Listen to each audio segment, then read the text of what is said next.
Hello, and welcome to episode 45 of Snap on This, a Marvel Snap podcast. This week's secret homework, put a twist on an existing game mode. I'm LaurenWhatevs, here today with my usual lovely hosts. First up, Ree, how was your week in Snap?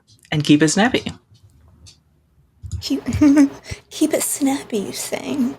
But what if how I insist. within me is a monologue, Shakespearean monologue, the likes which would make Hamlet or Macbeth weep. No, don't expect that from from today. But I did have some thoughts. I wanted to talk today about apologies and binaries, because for a programmer, I've never been that into binaries.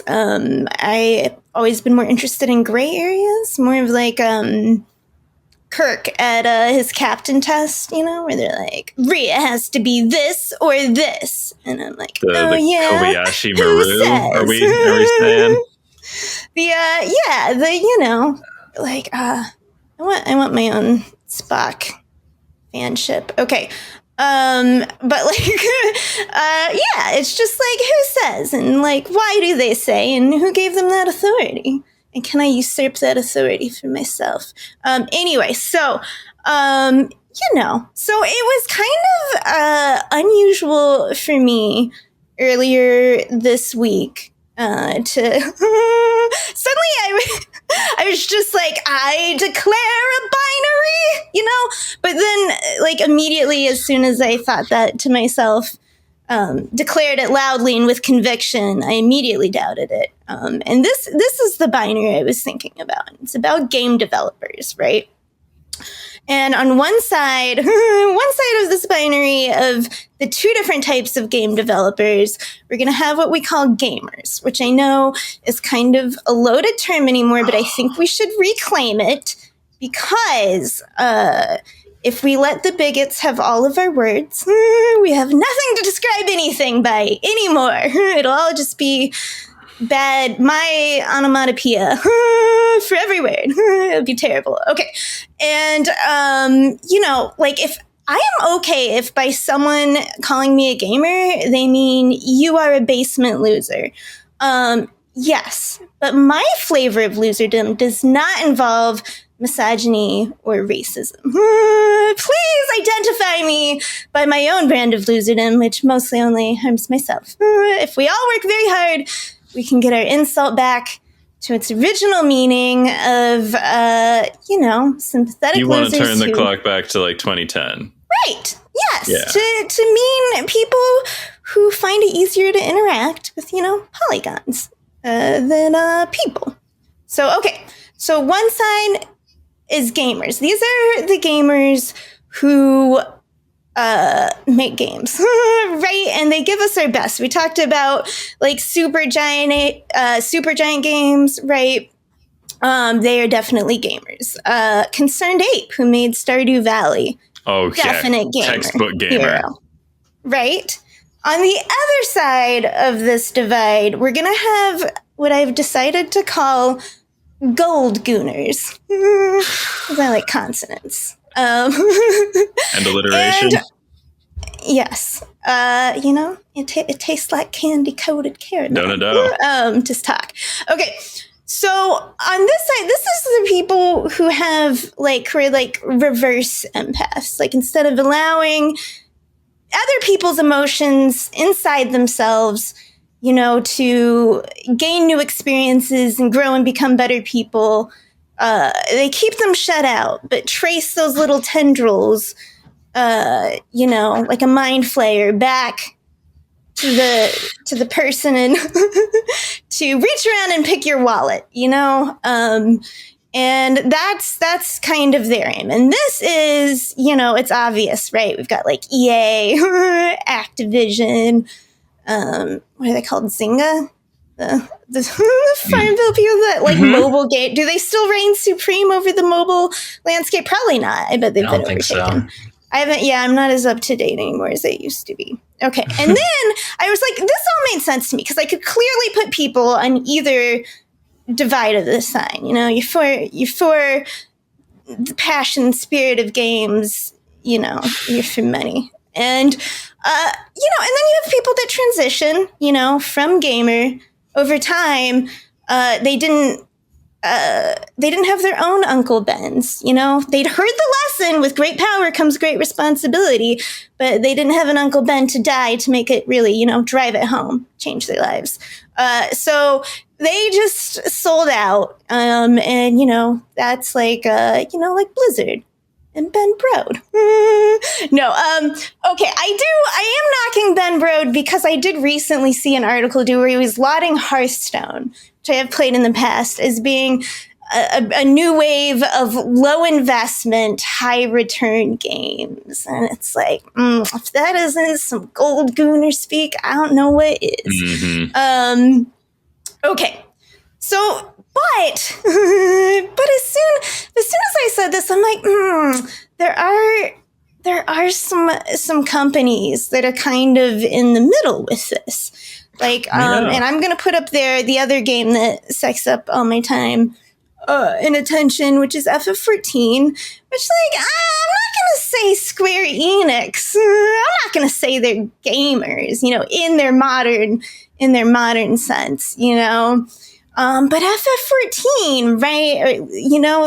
The workshop behind that specifically, is kind of gamer. They're kind of gamer. I think this is in large part due to the producer, Yoshi P. And not to say that the whole studio doesn't do that, but I think his original gamerness is what drove him, with the power he had. He had the responsibility to just hire a bunch of other gamers. So you just got a bunch of gamers in the studio working for, maybe a gold gooner company. And shaped culture. Right. So, and that's kind of a midway. I feel like there's the kind of gray area in the binary I'm trying to declare. Breaking it is when, as one does. So, so that brings me to where I saw this week 3 different apologies from gaming companies. And I feel like because, not because it fits my narrative, I divided these into the 3 different categories. And I thought it was an interesting comparison. For the first company apology I will discuss, I am going to bust out some real old millennial shit. Like, I know you all have your World of Warcraft Classic, but do you remember, and I know it is still ongoing, and yet I must say, do you remember RuneScape? Of course. Probably someone out there is still playing old school RuneScape, as it's known, because there's also, RuneScape 3, but it's just called RuneScape. I won't get into it. I'm not currently playing it. I just know way too much about things. So, they are gamers, to be honest. A lot of us who have played RuneScape did so because you could play it for free in a browser, right? Being friendly to the little gamer, without all the access, right? This is what the beauty of mobile gaming could be. There's so many people in the world who don't have access to fancy computers, who aren't PC master race trying to pretend like consoles aren't like what a lot of us chill people are into these days. So, like, so making a really good game, not like a cash grab, but a really good game for mobile, gamer forward, gamer friendly, right? So many people, that's their only computer. It's their only console when you're looking worldwide. So RuneScape and it's like they're still going, they're still putting it out. They're gamers because you look at their website and it's like, this is not a corporate. This looks as old as my memories of RuneScape and praying over bones.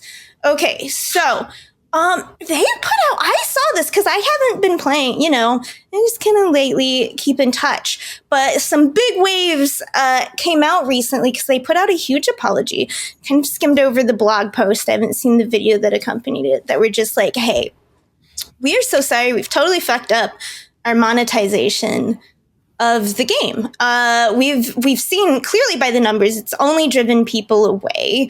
We want to be honest, like, we really just want to monetize it in a way that can keep the game running, which honestly, if you look at a game with the history of RuneScape, you can believe them when they're telling you this because you've seen the history of RuneScape and how long it's running. Like, we've been trying to do it. We've clearly been doing it wrong.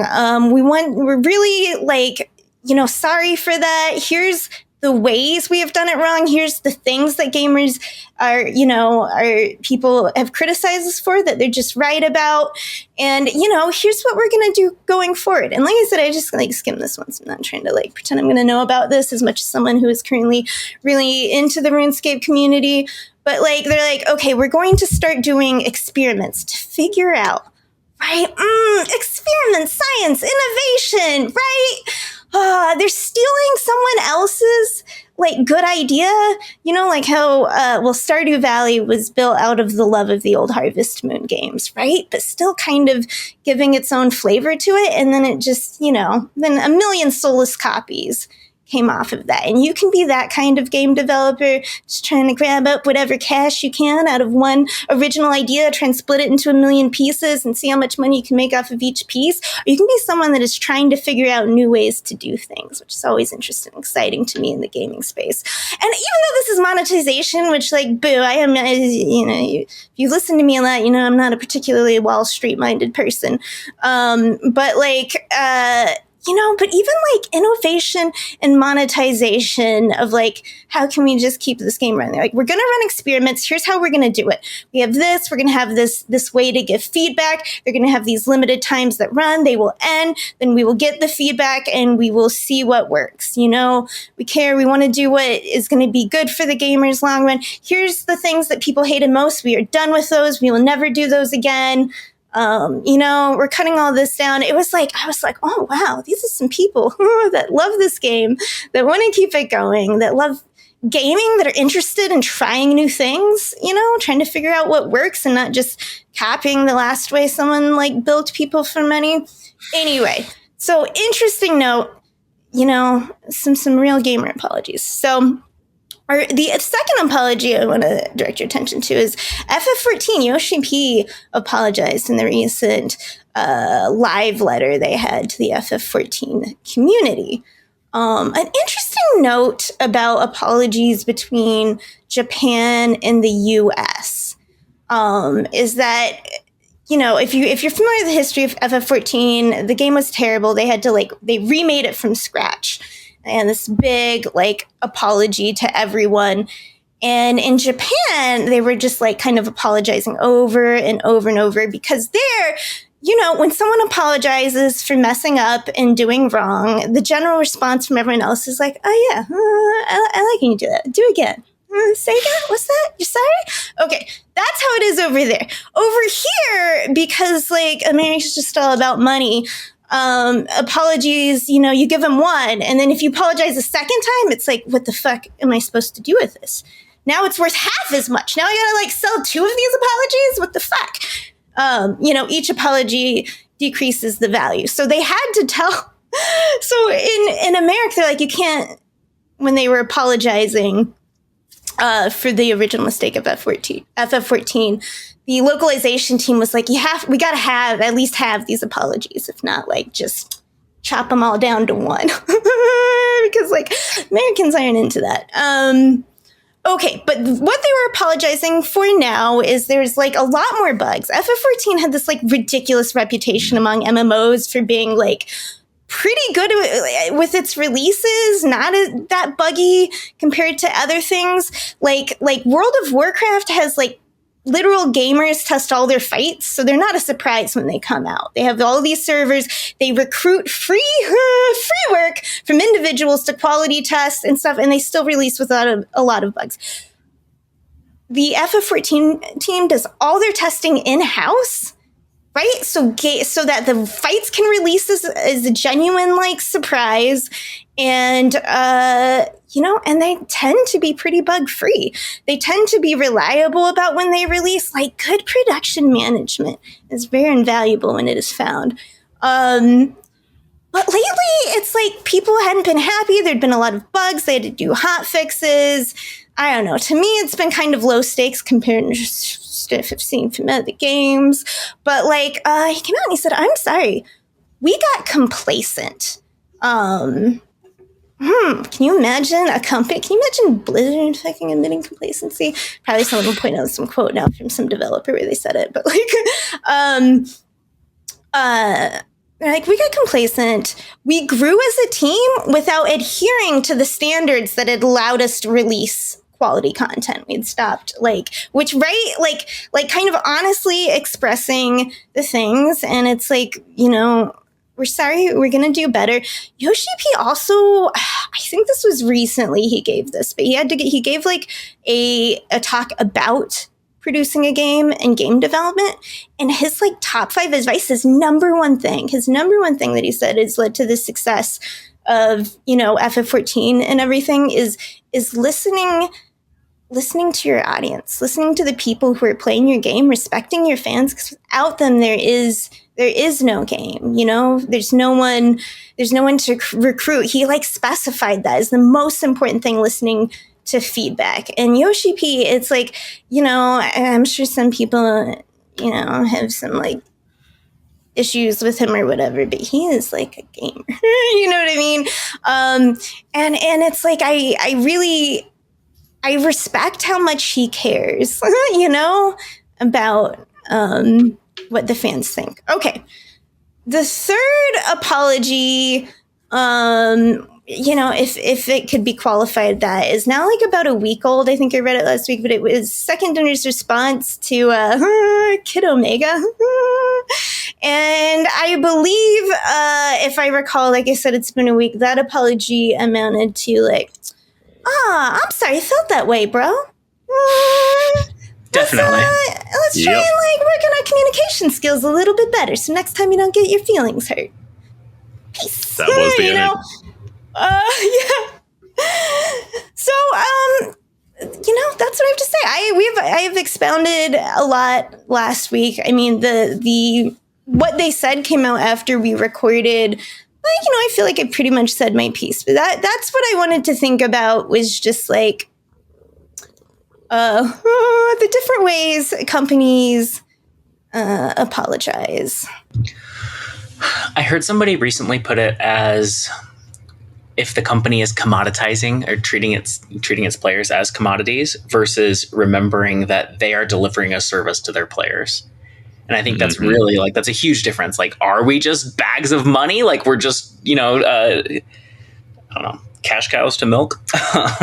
Or are we human beings? Like even if we are funding you, are we, humans with our own feelings and experiences? And well, I think that a lot of the people there think of us as human beings. Like the people who like design the cards want them to be fun and stuff. And I feel like they care. And I feel like a lot of people care about the players at Second Dinner. I just there are gamers in decision making. The people stop thinking of us that way and start thinking of us the first way you described. Right. There are gamers on the Second Dinner team, but they're not in charge. They don't prevail over the gold gooners. Exactly. The release, right? Because there are some games you get out, Concerned Ape, Eric Barone, I think is his real name, is still releasing Stardew Valley content for free, just all the time, right? And people like him, and there's so many, the people who made Baldur's, they're just so excited for their game to get out there and see people react to it. When I make something, it's like seeing people like react to it, hopefully in a positive light, really. But you know what I mean? Like, that's what they want to see. They want to make something and they want to get it out there. That's like the intent. And you can tell with like Kid Omega, regardless of whether you think this was fine for them to do or not, the intent behind there wasn't like, I can't wait for all of the players to get their hands on Kid Omega and see what they do with it. The clear intent, once again, whether you agree with it or not, was like, how can we make money from the release of Kid Omega? You know what I mean? That was the feeling behind the release of it. And it's like, that's not gamers, all I'm saying. Mm-hmm. I think, and then the player response to that, right, is like, there's goodwill. This isn't just that if you are a player forward company that you are sacrificing heaps of money, right? Like, that's how you build a loyal player base. That's how you, player base that is going to feel good about giving you money and supporting you.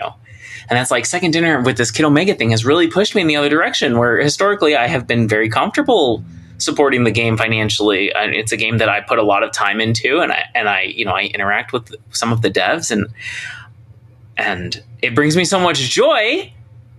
I feel historically I have felt more or less respected as a player. It's always had some like dark patterns in mobile monetization and stuff like that, but like it was good for what it was, low bar. But this is like, it's pushing it so far in the other direction that I'm like, oh, I mean, you're not pushing me away from the game yet. I'll still play, but you are losing my dollars. Like, I don't feel good about supporting you financially. Yeah. That has been the practical effect for me. So when I think about this Kid Omega, because I know it's very, like, the Marvel Snap community for a long time, it's been like, Marvel Snap is dead! Long live Marvel Snap! You know what I mean? Like, so, how is that for me, though? I'm thinking about going down to free-to-play, and here's where it is for me. For me, if I can have the whole card game, like, pretty much the whole card game, for my subscription fee, the whole game. Like, that's the deal I signed up for.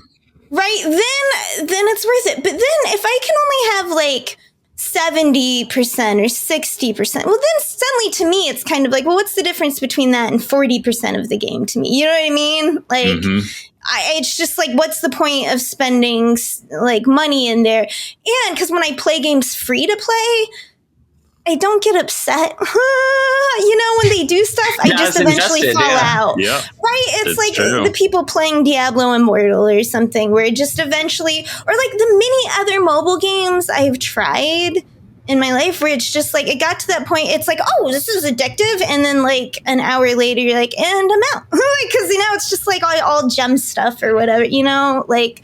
Mm-hmm. And you're just done. So that's my vibe. I don't know. I have to see how behind on card, collecting, or how tilting it is when stuff like Dormammu releases and I don't have the option of Kid Omega without, spending more money to like play with. But, that's what I meant. It's like, I might go down to free to play just to like enjoy it for what I can, for what it is. I really like the thing that you said about how much percentage of the game the season pass represents, because we always talk about the season pass being a good value, and its value hasn't changed as far as you get a card for $10, but you're right that that one card used to be 1 out of 4 cards, 1 out of 5 cards in a month, and now it's like half that, and it's like, oh, so it's not buying you as much game percentage wise.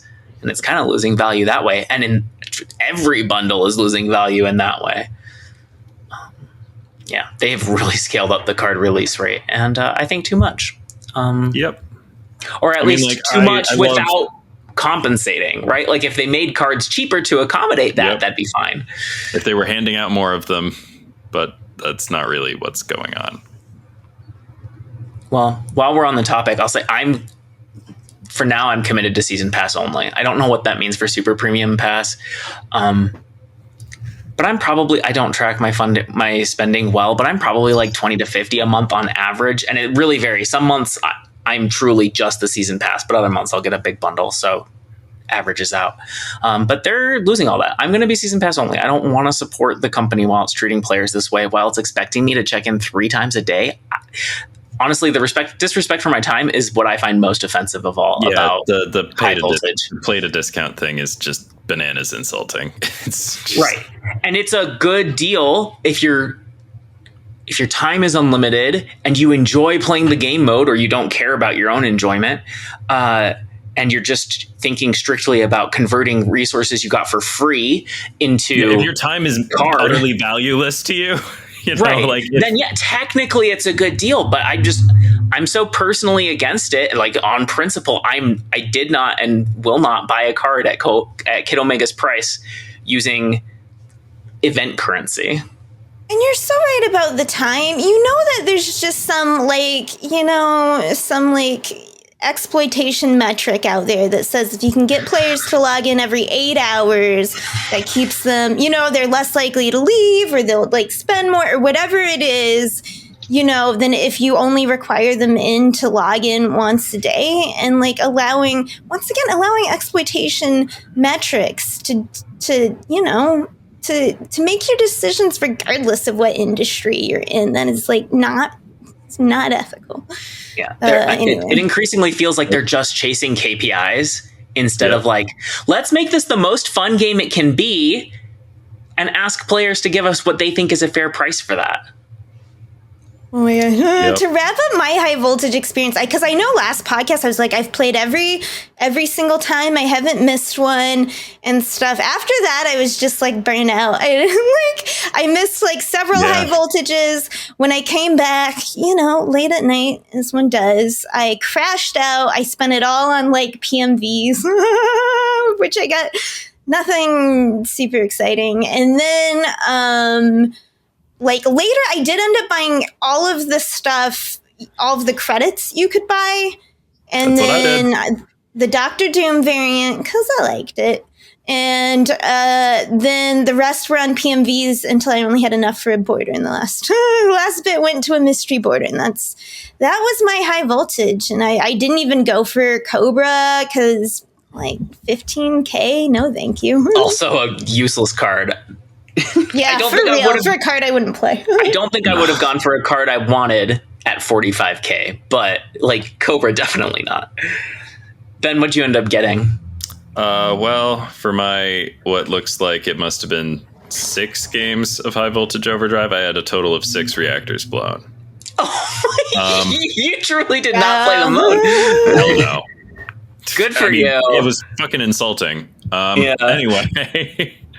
Like I realized like maybe I didn't articulate it great last episode, but like no, I will not be jumping through that kind of hoops for that. Like get out of here. I respect myself. No, I'm bigger than Marvel Snap. Fuck off.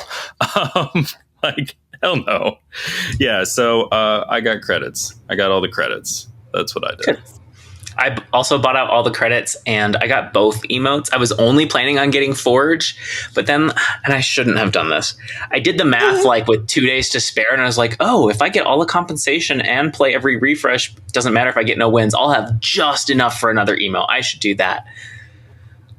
I'm not going to use the rocket emote. I know some people like it, but for me, that's not the type of emote I'm going to use. So yeah, that's cool. I logged in, 5 times I wasn't planning to, just to get rocket. But yeah, I had absolutely no volts left after that. Like I perfectly ended up there.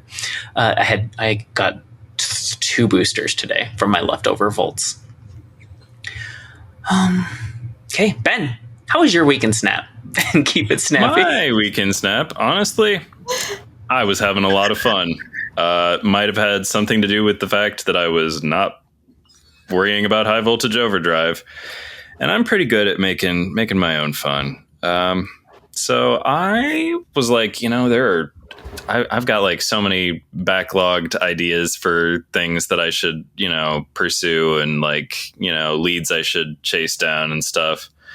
So I was like, I should try to shove Rhino in another Surfer deck now that Merlin's out. Cause like that, I sort of like flagged that when Merlin came out. I was like, like, and the Rhino change between the Merlin and the Rhino thing. I was like, hey, do we want to be polymorphing or once in futuring rocks? And the answer, that's cool. Probably. I hadn't thought of that. Nice catch. Also, Rhino, super great for just filling up the Captain Carter lane and stuff. So the deck is called Everybody's Learning How, and it doesn't work anymore because the OTA fucking ruined everything.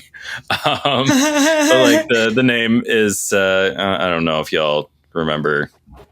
I remember Brian Wilson, but the Beach Boys and all that. Like let's go surfing now. Everybody's learning how.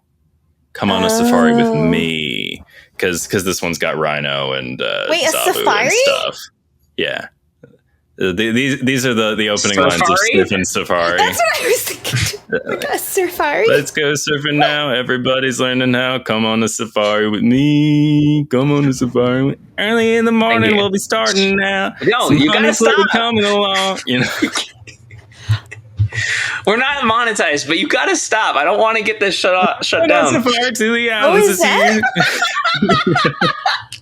And we'll be heading out singing our song. But anywho, so the deck is Zabu, Surge, Merlin, Brood, Captain Carter, Rogue, Silver Surfer, Red Guardian, 3-cost Rhino, Shang-Chi, Galacta, and Gwenpool. Wait. I guess maybe my thing hasn't updated since the OTA hit, but like Do you I think did it's get the adaptable? OTA notification. Probably. I mean, like Rhino probably just doesn't go in the deck if he's not a 3-cost. But Okay. like I think that Rhino and Merlin is fun. I That mean, can like still be real. Absolutely. yeah, like they're cute together, and like this Rhino's what 2/5 now. Yes. I don't know. I'm still gonna be like looking at this card and wanting to play it. I got so frustrated when Spider-Man wasn't a surfer card anymore. That was just like, you bastards. I mean, like, I understand it was good for Spider-Man, but like, that was the fun deck to play him in. That was my feeling.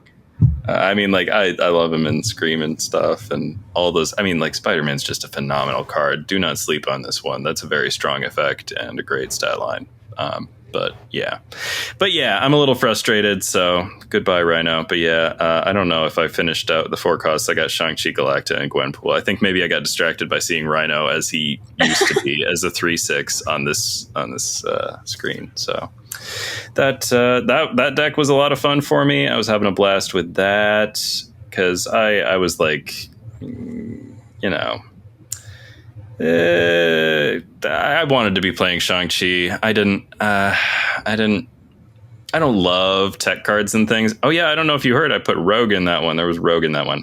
I should talk about how I got there, because like the card that used to be Rogue started out as Luna Snow, and I guess that's what you'd put in there right now if you wanted to fill Captain Carter lanes on the last turn like Rhino does. And so like I had both of them in there because like I was like, that's a good redundancy, right? That's cool. And like, but like Luna Snow is just like too much acceleration and she helps the opponent and stuff. And like I've already got Zabu and Surge in there. Like things are sorted. Like Merlin and Zabu and Surge, like we're spending all kinds of energy. Like we're not leaving stuff on the table. We're getting plenty of things on the board. It's all good. So Luna Snow wasn't great. Then for a minute, I was doing Alliance bounties. It was Ironheart. She was kicking ass. I was almost sorry to take her out at the end, but then I went Rogue. So yeah, I've been playing lots of tech cards, and holy shit, do they win some games? I see the appeal. Yep. Wow, you can really just knock somebody on their ass with a good Rogue or a Shang-Chi. Wowzers, yeah, and like, oh my gosh, right now out here in these streets, oh my goodness, between the Nightmare and the Kid Omega and everything, folks are just leaving the biggest bodies just like unattended out in the Dormammu. open, just being like, yeah, Dormammu, that's really the thing, not more so than Kid Omega, although I am starting to associate the cards a little bit because I do see them together with some frequency. But anywho, yeah, Dormammu, yeah, folks are leaving Dormammus out. They're leaving all kinds of things out, and it's fun. I get the appeal. I don't put Shang-Chi in every deck, but wow, he power, yeah, it must be him. Dang, he wins some games. So that's a fun deck. Other than that, didn't play High Voltage. That was fun. I had a blast doing that because, yeah, I didn't have to. And, like I hate to break it to people. Kid Omega is a good card, even if the stats don't like suggest it's as ridiculous as maybe like the first YouTube video you watched about it, but like it's a very strong card, does not need to gain that much power if it needs to gain power at all. I heard, I think somebody on Snap Judgments proposed that like it should gain the cost of the destroyed card in terms of power, and I thought like that was an elegant solution, so I'm saying it on our podcast. I don't remember which one of the smart people on Snap Judgments said it, but somebody said it and it was smart, so good on you. Other than that, I've been, haven't been playing much of the Bazaar. I've been a little bit losing interest there. I mean, like it's a lot of fun, but I don't know. We'll see. I still play some, but I'm not playing as regularly, and I'm just having so much fun playing Hades 2. Oh my gosh. If y'all are bored in the middle of the night and you want to learn what's good in Hades 2, I'm out here streaming at 3 a.m. I'm not telling anybody about it. And yeah. I see the notifications when I wake up. Yep. So I do it for the love of the game. I'm not. I mean, like, but if you want to pop in, you can ask me questions about Snap, and if I notice them, I will answer them. But yeah, I'm just loving that 80s life and loving card games. I feel like maybe I was too. I don't know. I don't want to bum out our listeners, many of whom seem very grateful for the opportunity to grind a discount on Kid Omega, and everybody's viewpoints are valid, so I'm not gonna be a bummer about that. Yeah, I had a good time engaging with Snap in the way that seemed smart and appropriate to me. That's how you should play. I'm a little bit disappointed that yesterday the hot location was not good for Rhino. So my last day playing that Rhino Surfer deck, I was playing on a very unfavorable hot location. I mean, like, Brood is also a liability on that one. You don't want 3-0. Like, wow. Yeah, No. that hot location was, like, not a great way to say goodbye to this lovely Surfer deck with whom I had this brief, passionate fling this week. So it goes. Say la vie, all that stuff, Anywho, that's been my week in Snap and around. Mine will be snappy because it segues very neatly into our next topic. I got to play Rhee's Agatha deck, Nightmare Agatha deck. It's super fun, and I was kicking all the ass of every Dormammu I faced because they put in so much effort for one lane, and Agatha can easily take on other lanes. So, thoughts on last week's card. This is just me transitioning to talk more about Nightmare because I finally played him. In both Rhee's deck and in the one that I talked about last week, I had an idea that I wanted to revive. Bangers a while ago made back when Ghost Spider was a 2-cost, made a really cool deck called Moneyball. I've probably talked about it here before because it's conceptually one of my favorite decks of all time. It basically has a ton of ways to mitigate bad effects and then, cards that are overstated with bad effects. And it does really cool stuff with it was the first place I saw people doing Venom Ghost Spider stuff, which is just so cool. So I did a spin on Moneyball. I've got cards in here like Starbrand, Gladiator, Titania, Ebony Maw, Lizard, Maximus, Collapse, overstated cards and I'm like, okay, this is gonna be great. This is the low curve version for Nightmare. It's gonna give me explosive, turn 6s where I can drop Ebony Maw, Starbrand, and Lizard all at the same time for, what is that, like 23 power? And I found, this was my experience with both Moneyball 3 and Rhee's Agatha deck. It's like, Nightmare could win games, but the games where I didn't play Nightmare performed better than the games where I did. Like, the decks were already had such strong game plans. Rhee's deck, I just think it's better to do Black Knight and Ghost Rider shit. Like, that gets you that much power cheaper. I just think Nightmare is too big of a drawback. I think 3-1 was too big. Yeah. This was okay. I want you to finish. I have more Nightmare thoughts, so I don't want to. I want to hear your experience with it. So I also played a lot more Agatha. I got a purple crackle on ink split on her. And now I'm annoyed because I'm like, I have the split I want in her, and I'm like, stop hacking all the boosters, Agatha.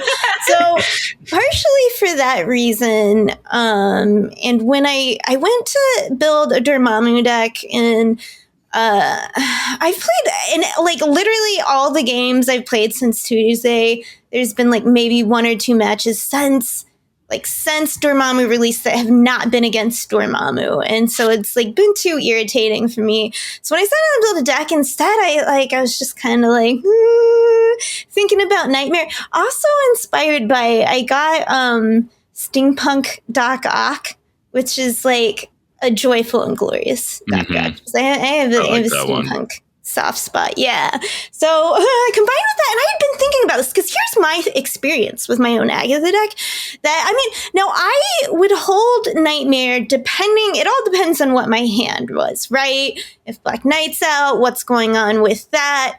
But oftentimes, if I had Agatha and at least Giganto or InfiNOT in hand as well, a couple other cards, like Nightmare was always like the best option. There are plenty of games where it's like, I wish I played Nightmare in 6. And it's so often, like I said, one would turn into Arnim Zola and just like 1-2 him, or like just all kinds of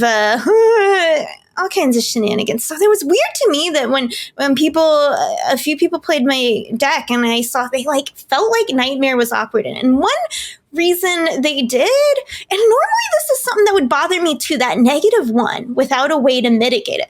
For me, so often I was playing those big cards. Like if I'm playing Agatha, if I'm playing Giganto, if I'm playing InfiNOT, the -1 just like doesn't even faze me. And honestly, it kind of helped because I think a lot of opponents assumed I was giving up on the lane in which I was playing Nightmare. Right? I do a lot of And that with it's my Valkyrie decks. I make it look like that lane is totally abandoned, and then at the end, Nice. it's like, surprise! Right? See? And that's what they're forgetting, is that -1, an InfiNOT's still going to beat the 15 power they put there. You know what I mean? Absolutely. So it's like, oftentimes, so Nightmare, if anything, was often a bit of a mindfuck boon for me. So I didn't actually have that problem, where normally I also have that mind like, oh, I hate that -1. I hate it. I must get rid of it. That small imperfection cannot exist. Okay. But like, so when I was thinking about this, where I started thinking about mitigating Nightmare, but not with, I mean, like I've seen the Nightmare junk decks and it's just like, yeah, I get it. He's negative. And this led me though to, I'm like, okay, what if I do more of like an on-reveal Nightmare kind of deal? So from what I like about Nightmare is when even your low cards, so some of this is the experience of, I'm getting ahead of myself. Let me start. Okay. When you have Nightmare, even your lower cards that are like backups to Nightmare or like other enablers, you kind of want them to have big power on them if possible, because like just the best thing you can do with Nightmare is not just remove a bad card from a text, but put a good card, put a good power on a high power card, a good text box, on a high power card. Wins you all kinds of games, because it's not the other thing the opponent can really just account for all the time that you're, stuff. So I was like, okay, I like 0 then, right? 0 is a card that can help me negate bad text, like Nightmare does on high power cards. If I'm going to just hit Nightmare, I do like a 1/3, with a lot of other 1 cards text. The same reason, so in this flavor, I put Hood in the deck, because like hitting a 1/6 demon, which a lot of times I try to hold anymore because fucking Dormammu's everywhere. So Killmonger is like rampant while I was playing this. So a lot of times I was holding that demon, and hitting a demon also, right? Also a 1/6 with a lot of 1 cost power is pretty preferable than just playing a 1/6, So I put, this deck is just full of all these weird cards that synergize. Like there's not like a super overall theme, like we're a junk deck, we're a whatever deck. It's just kind of like they all synergize. So like we have Viper, right? Who is also another way to get rid of your Hood. It can mitigate your Nightmare.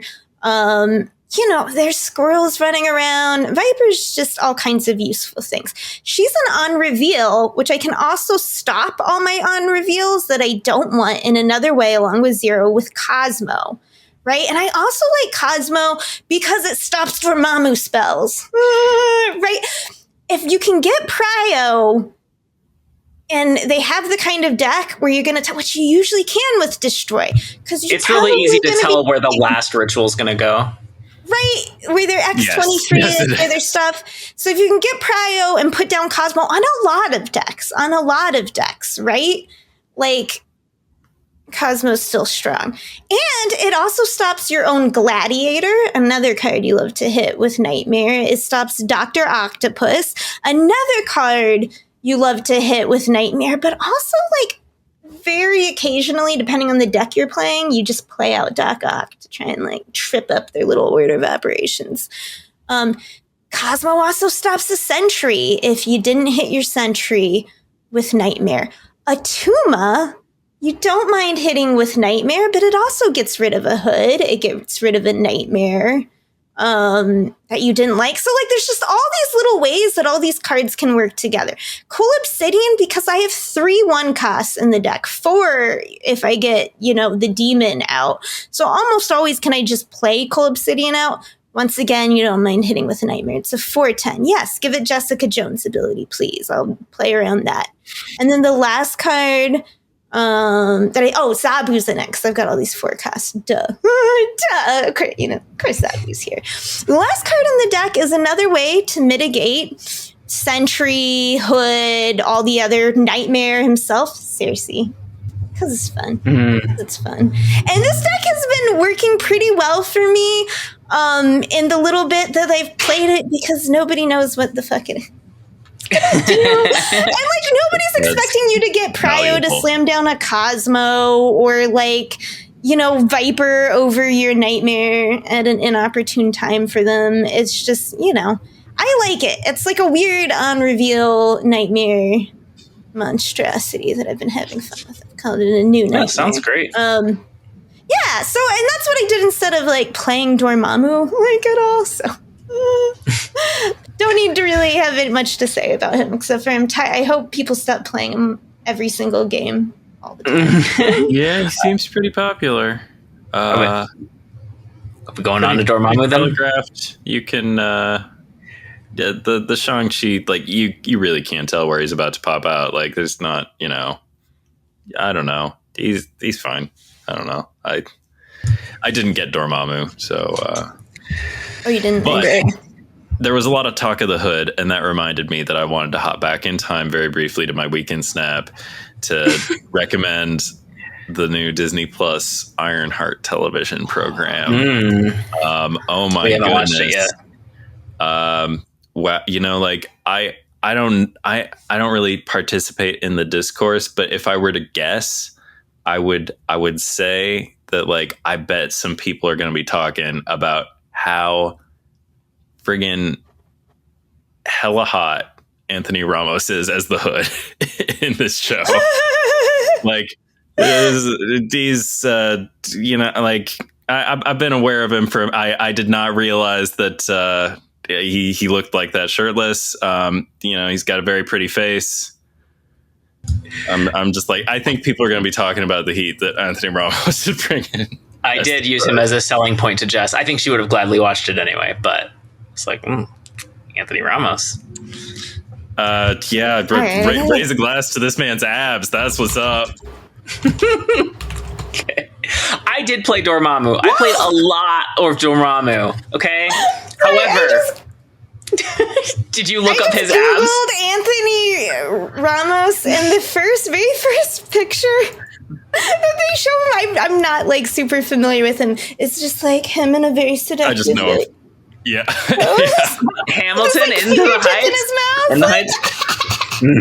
All right, sorry. He's very talented. Yes, he's great. I knew he was great before, and like I knew he had a high charisma stat and stuff. But like, whoa, he's bringing the heat to this one. Dang. Oh, maybe we'll watch it tonight. Dormammu launched with tons of bugs. Some of them seemed very low hanging, but they just didn't have the tests to catch them. Like, the first ritual worked with discarded cards as well as destroyed cards. And I was like, oh, this probably isn't going to last for very long. I'm going to enjoy it while I can. So I've been playing so much discard Dormammu. It's so fun. And the OTA killed it. So I don't have that much to talk about. Yay. At least one of the ones I played was like discard destroy hybrid. So I kind of have the experience. Honestly, as we predicted, Dormammu is very reliable and easy to get out. The real question is, are you making him big enough that it's worth destroying what you're destroying? And that's something that discard does very well. Like, I'm playing Black Cat non-ironically, and it's so fun when she's my starting hand, and on turn 2, I can play the 0-cost ritual, and Dormammu is 17 power. Lauren, what kind of monster is playing Black Cat ironically? I was going to say, I don't think anybody on this call would do something like that. Anyway, I'm so happy to be playing Black Cat. I'm like, I was really hoping they would see this as a happy accident. Like, if they look at Dormammu's stats and discard Dormammu is not the best version, like, just let it ride. Change his text that he can use to discard. Like, just let it go. It's way more interesting as a card, because if you can get past Ritual 1, the other 2 rituals any deck can do, right? Deck or card 2 can just afflict a single card and it counts. Ritual 3 I believe needs it. You to can destroy make it 2 cards. happen. Any deck can play him. I'm not saying any deck should. Discard Dormammu. Right, so all right, fair. No. You have Khonshu. Khonshu is discard. I just think he's so fun and interesting. Come up, but like Khonshu's a different beast. You know, there are similarities for sure, but like I think they could still sell you a discard Dormammu in a world with Khonshu. Anyway, if you want to go on, like, if you want to imagine the fun that I was having, I will have all 3 of the decks I was using in the show notes. One of them was very discard heavy. Like, we're talking like Bullseye, Morgan Le Fay stuff. One of them, this one was the first one I did because I just wanted to test what would happen if I doubled the ritual. So I had Joaquin Torres in there, and the second ritual can double hit. That's great. I'm hitting 25 to 30 power Dormammus reliably. However, the only way this deck wins is if you hit Arnim Zola, because it doesn't have a way to win a next lane. So that's what led to my final plan, my third deck that I've been playing, that I've had so much fun with yesterday, where it's Dormammu, but he has 2 backup plans. One of the backup plans is Mercury Cannonball, or it's not a backup plan, it's for the second lane. Mercury Cannonball, and the other one is Ramp into Professor X, whether that's Luna Snow or X-23. This deck is playing Angel and Black Cat. Like, that's so fun. How many decks have you played that seriously play Black Cat and Angel? Yeah, that I'm does sad. Sound... I have seen so much Angel this week. Now. It's like you introed it with like, this thing is dead, and I'm like, all right. Well, but if I was the talking about already a dead, Rhino deck that doesn't work anymore. I think we all get to talk about one defunct, obsolete deck that absolutely cannot, do its thing anymore. No. I know. No, you're totally right. I'm just saying, like, in a movie, when it's like, they're like, this character's dead. Occasionally we will, have flashbacks, and it's like, yeah, but I know they're already dead. You just don't care about them anymore. Yeah. I don't know. Okay. I think I saw some people saying he's boring. I think he might be boring if he's destroy only. I'll tell you next week. He's not boring. I don't know. He is. I thought he was super fun. Fine. Yeah, I don't think he's overpowered. Like, even though it's reliable to get him out, you sacrifice a lot of stuff to get him there. So yeah. I don't know if Dormammu as is can be big enough to be reliably worth it, but we'll see. People seem to be having fun with him. I don't know. I haven't gotten to play him because I didn't get him because Destroy is currently a rich person's archetype. And I don't have a monocle, and it's just not for me. Okay. I'm sure I'll get the card eventually. It does look like fun. I think Destroy will not always be a rich person's archetype, I hope. And I think there's probably still ways to play it cheaply. Like, you don't need a whole Destroy archetype to back it up. You can get by with like Carnage and Killmonger or something. The first ritual costs 0. Like, you can get him out if you start rituals on turn 4. Like, it is really, if your priority is Dormammu, he's very easy to get out. Yeah, nobody seems to not get him out. That's my. It's just when they evaluate poorly. I'm just like, I just have to win one other lane, and like the thing about like the discounts in that Surfer deck that I described, that once again, defunct, does not work. Don't I'm not even going to put the list in the show notes, but like either by Zabu or Surge, like Surfer and Shang-Chi was like always playable on the last turn, it seemed like, or Rhino and Shang-Chi, whatever I needed to like make one bananas Captain Carter lane and then kill whatever the big thing, the Dormammu or the Null or the, I'm just saying these Dormammu decks they're just walking into it, and I love it. And yeah. Okay. I'm Next week's card. Next week's card, just a vibe check, not a full review. Clea, 1/2. When this permanently gains power, add Flames of the Faltine to your hand. I don't have a picture of Flames of the Faltine. I think it's does it one cost cost one skill. energy? Because that's the sticking point for me. Okay. It's a 1 cost skill that does -2 to an enemy card, I believe. Mm-hmm. A random one, not even a targeted one. I've seen people think that she's going to be strong, and I just don't. I just don't. She seems like it's way too much work to permanently make her gain power. Like is there something there with like Bishop and is there like a machine gun spell deck? Is that are we making it go burr? I mean, they all work on Joaquin Torres. That's something. Like I don't want to dismiss this card. Like if there's something there, but I just don't see it. I forgot to say one thing.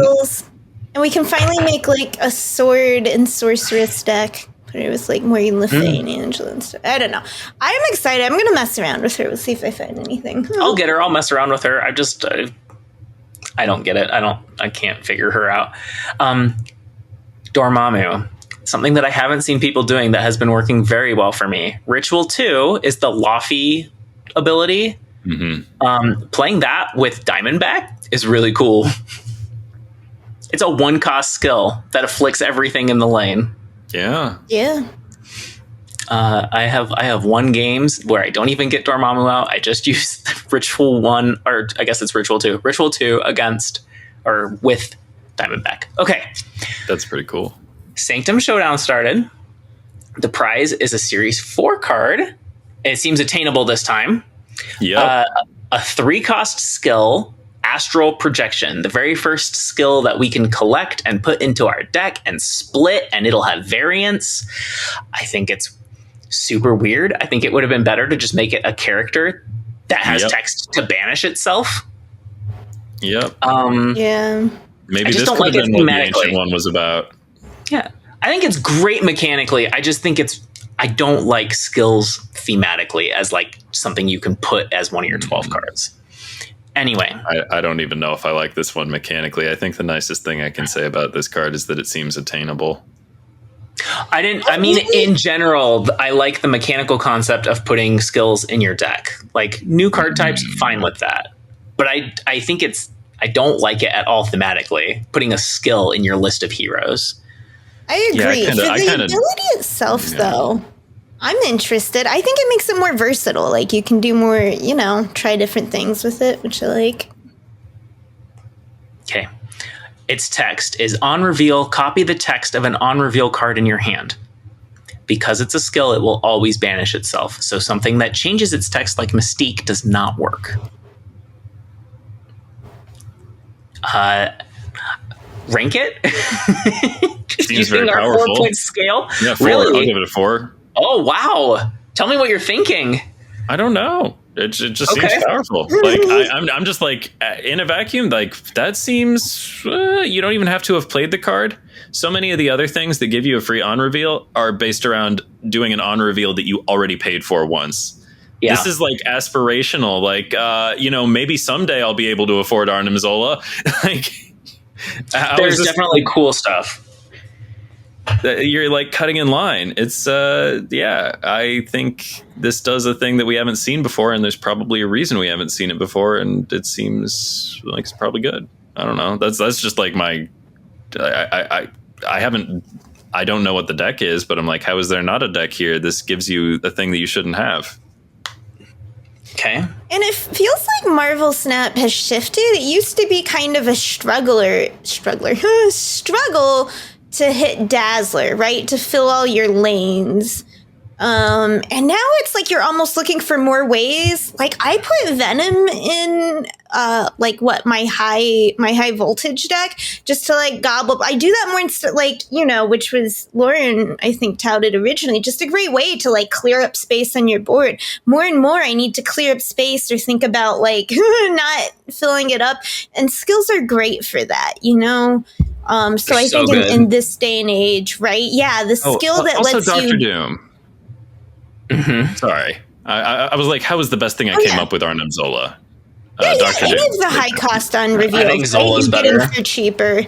And but also, right, even with this, like, you're happy to you'd be happy to hit like an Ironheart, and you don't have a 3-0 out there. You know what I mean? Clogging up your board. You just got the ability. Although I guess Ironheart's changed.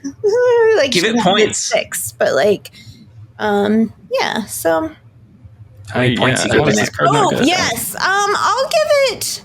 Do I want to give it a full 4? Yeah, probably. Because copying a 6 cost in your card feels like pretty good, and you can hit it. That you haven't paid for yet, you know? Like, that's Yeah. how's that not? Go 4. Like, you can't go 4? You don't see Gotta be at it? least No, a- I don't think competitive decks are going to run it. I think fun decks are going to run it, and it certainly will have value sometimes. Wow. We'll see. It's bad to not leave a body on the board. And of course, there's ways to do that. White Tiger, Dr. Doom, like Zola. These are all things that do make bodies. See, I think it's good to not leave a body on the board, and that's part of why I'm so annoyed at these freestanding skills. I think that like everything you put in your deck should have to take up at least one spot on the dang board. Right, this is what I was thinking, Ben, when you were talking about using Rhino for Captain Carter. I was like, that is so clever, because it's a way to hold back your power. Because part of the trouble you have in decks like that is like not putting your power out to be shanged early enough, and Rhino lets you hold that till the last turn, you know, if you're playing like a Rhino Surfer or whatever you're doing. Because you have to be careful if you like galacted a Captain Carter, you know, she's handing 5 power to the back row people as you staff those positions. Yeah. But like I said, being able to hold back your power is usually good, at least in this current meta with all the Shang and stuff. And I guess there's other times with Eliath, you know, where you're trying to get out ahead, but Shang is the menace number right I quoted would be 4 now, because Galacta is different. But yeah, I'm speaking from previous experience of how it goes. It's funny because I've seen people be low on this card, but you two are both so high on it that I was going to be like, I'm higher on it than most people, but I'm lower on it than both of you. But yeah, it's something I'll play for. I like Showdown. It's a reasonable thing to chase. It looks like a fun card. Those are all wins for me. Leader? People are going to use this to Galactus people in turn 3. I hate it. What? I mean, Galactus doesn't work. You have to be winning the location, so you have to do. You have to have like cards Claw there. You'd have to have You'd Claw. have to have a Mr. Goblin there or Fantastic. something first. Oh yeah, Goblin would work. Yeah, so There's that's ways possible. to do it. Someone will do it. People love finding new ways to Galactus. Like, it'll happen. That's true. Galactus clips are reliably popular. Very flashy. We had a patch on Tuesday. I'm going to skip down to Spider-Ham. We had a card change in the patch. That's not something that happens very much anymore, but it did. Spider-Ham went from his 1/1 on reveal to 1/2. Activate. Replace the text of a random character in your opponent's hand with Oink. I know I've played Spider-Ham more than either of you. You definitely have. Spider-Ham. I'm always looking to I think it's a great counter. I'm always looking to put it in to decks when I'm looking for some, weird, usually a card that I don't mind losing, because of the 1 power. And this is of this OTA. Look how they murdered my pig, I'm still not into Activate. I still mostly just don't play Activate cards. I mostly find them irritating. And I think I honestly just, what? No. I won't play it like this, to be honest.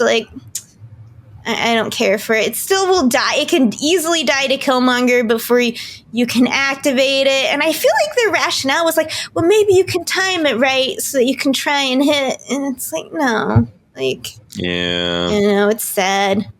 A lot of it was popping him out real fast, and then maybe you're throwing him back into your deck with a Merlin card after he triggered a werewolf. You know what I mean? You're not usually looking to be but what if his turn goes off way later? It's no, I want the boink hammer. I want to see it. I want to see it right now. No, I always miss it. I'm always looking away from my phone. You think it could have been an on-reveal?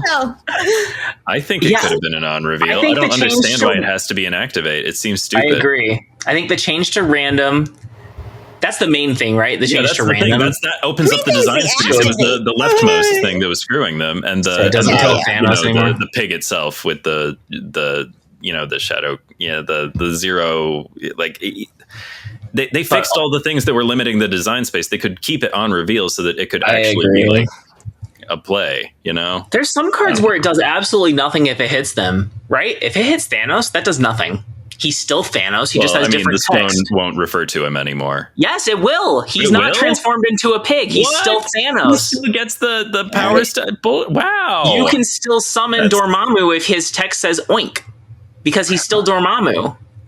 I thought you meant the old version. I was like, no. The old version, right. The old version totally killed Thanos. The new version, if it hits Thanos, that does nothing.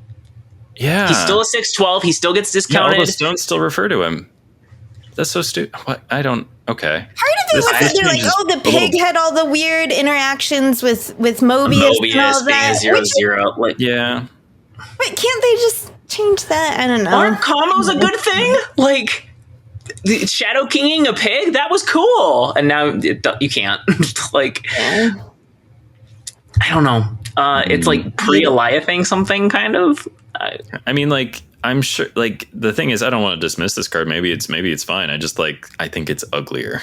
I guess. Mm-hmm. I thought there were cool things about Spider-Ham Classic, but I understand that it was limiting design space. So like maybe. But why activate? I'm really stuck on the activate thing. I don't know. Them's my Spider-Ham thoughts. Everything that Ree said, except without the weight of experience, because I don't play as much Spider-Ham as she does. So okay, I think it's a weird, clunky. Not a fan, but I also get that maybe it was a problem that he was always hitting cards at the left side. Anyway, it seems like a lot of variables to change at the same time. Because they didn't want him to keep hitting Apocalypse, right? Because it used to be the highest power card. So like, well, now we'll make it your leftmost. And I feel which like tends to be higher power. They noticed. Yeah, and now they're just like, oh, the poor Thanoses of the world. Anyway, like I said, the random would still maybe make it like fine. It's the activate that totally destroys it for me. Like, I agree. Yeah, I think the activate's the main thing I don't like. Okay, we had data mines, new cards coming. These would be, I think, August cards. No, one more than the September cards, because we have Fantastic Four, and then we have Galactus Heralds, and then we have, I think people are calling this like androids. I'm not super familiar with many of these characters. Some of them. First up, I know some of them. Awesome. I know like 2 or 3. Awesome Andy, a 2/1. Activate. Give one of your cards at each other location +2 power. Net 2/7 is pretty good. No, it's a 2/5. Oh, it's other location. Other location. Yeah, I don't like this card. This is not. This is not a card that's seeing release. They're not doing that. No, this card sucks. This is sub Toxie. It's synergy. Redeeming quality. Its most redeeming quality is that, like, maybe with Namora, and then it, synergizes with Ravonna, which so many cards have been moved out of Ravonna's synergy range, to be honest. And I just think that the 2/1s never really work out. Right? They don't, because they're Red Guardian, and then you have like a 2 negative, you know what I mean? Which is like, what am I supposed to do with that? And I mean, I like that it buffs cards, but I think it's rough. It's rough. I miss Namora though. Namora feels so unfeasible anymore. Like I tried to build with her a couple times over the last couple months, and each time it felt bad.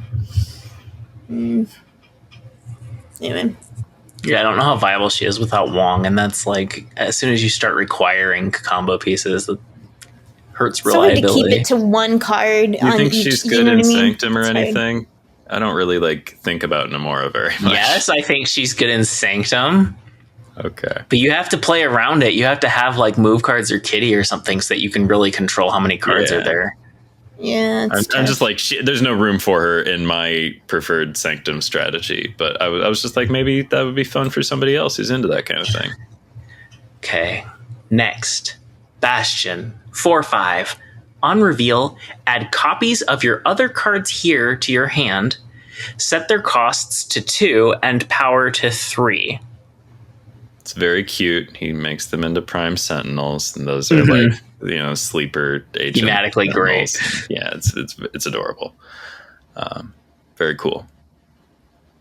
I don't know if I've mentioned this, but when I was reading X-Men comics as a young child, that was Bastion was very much the big bad of the moment. Operation Zero Tolerance. 90s children's remember.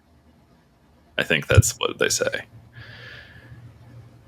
I think this sounds fun, but I'm like struggle to imagine what you do with it.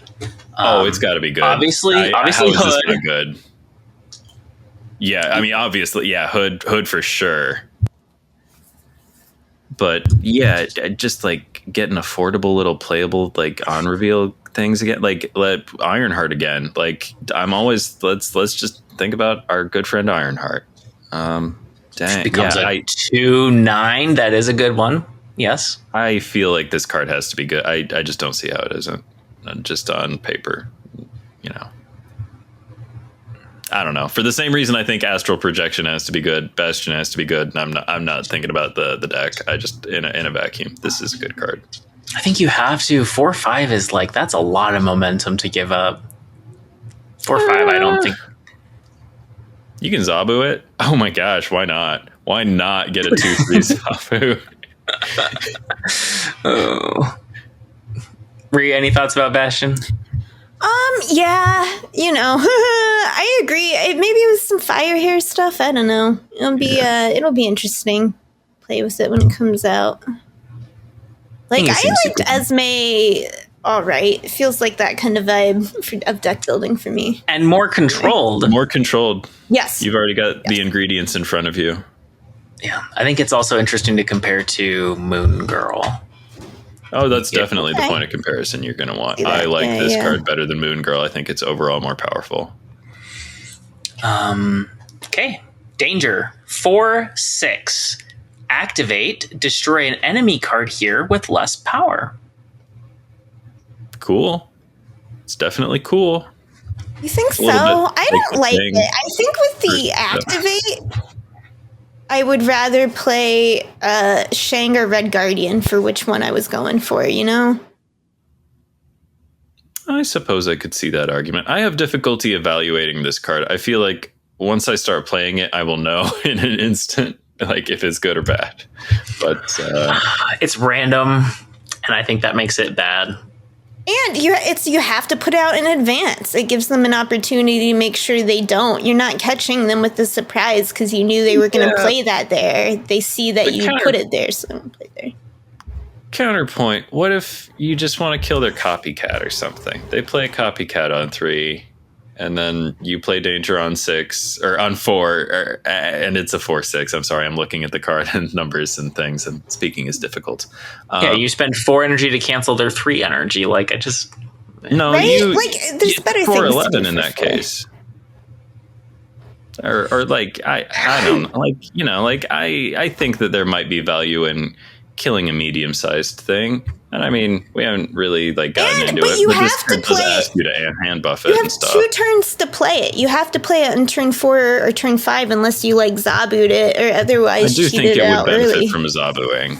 And like I And you're think that not- like a 4 activate, you're correct, is rough under the best of circumstances. A 4 cost to activate probably is bad. I think you've talked Right, me and into it's it. with less power. So it's like you're gonna play this and Shang? Between the two, you just rather play Nomura. Shang, right?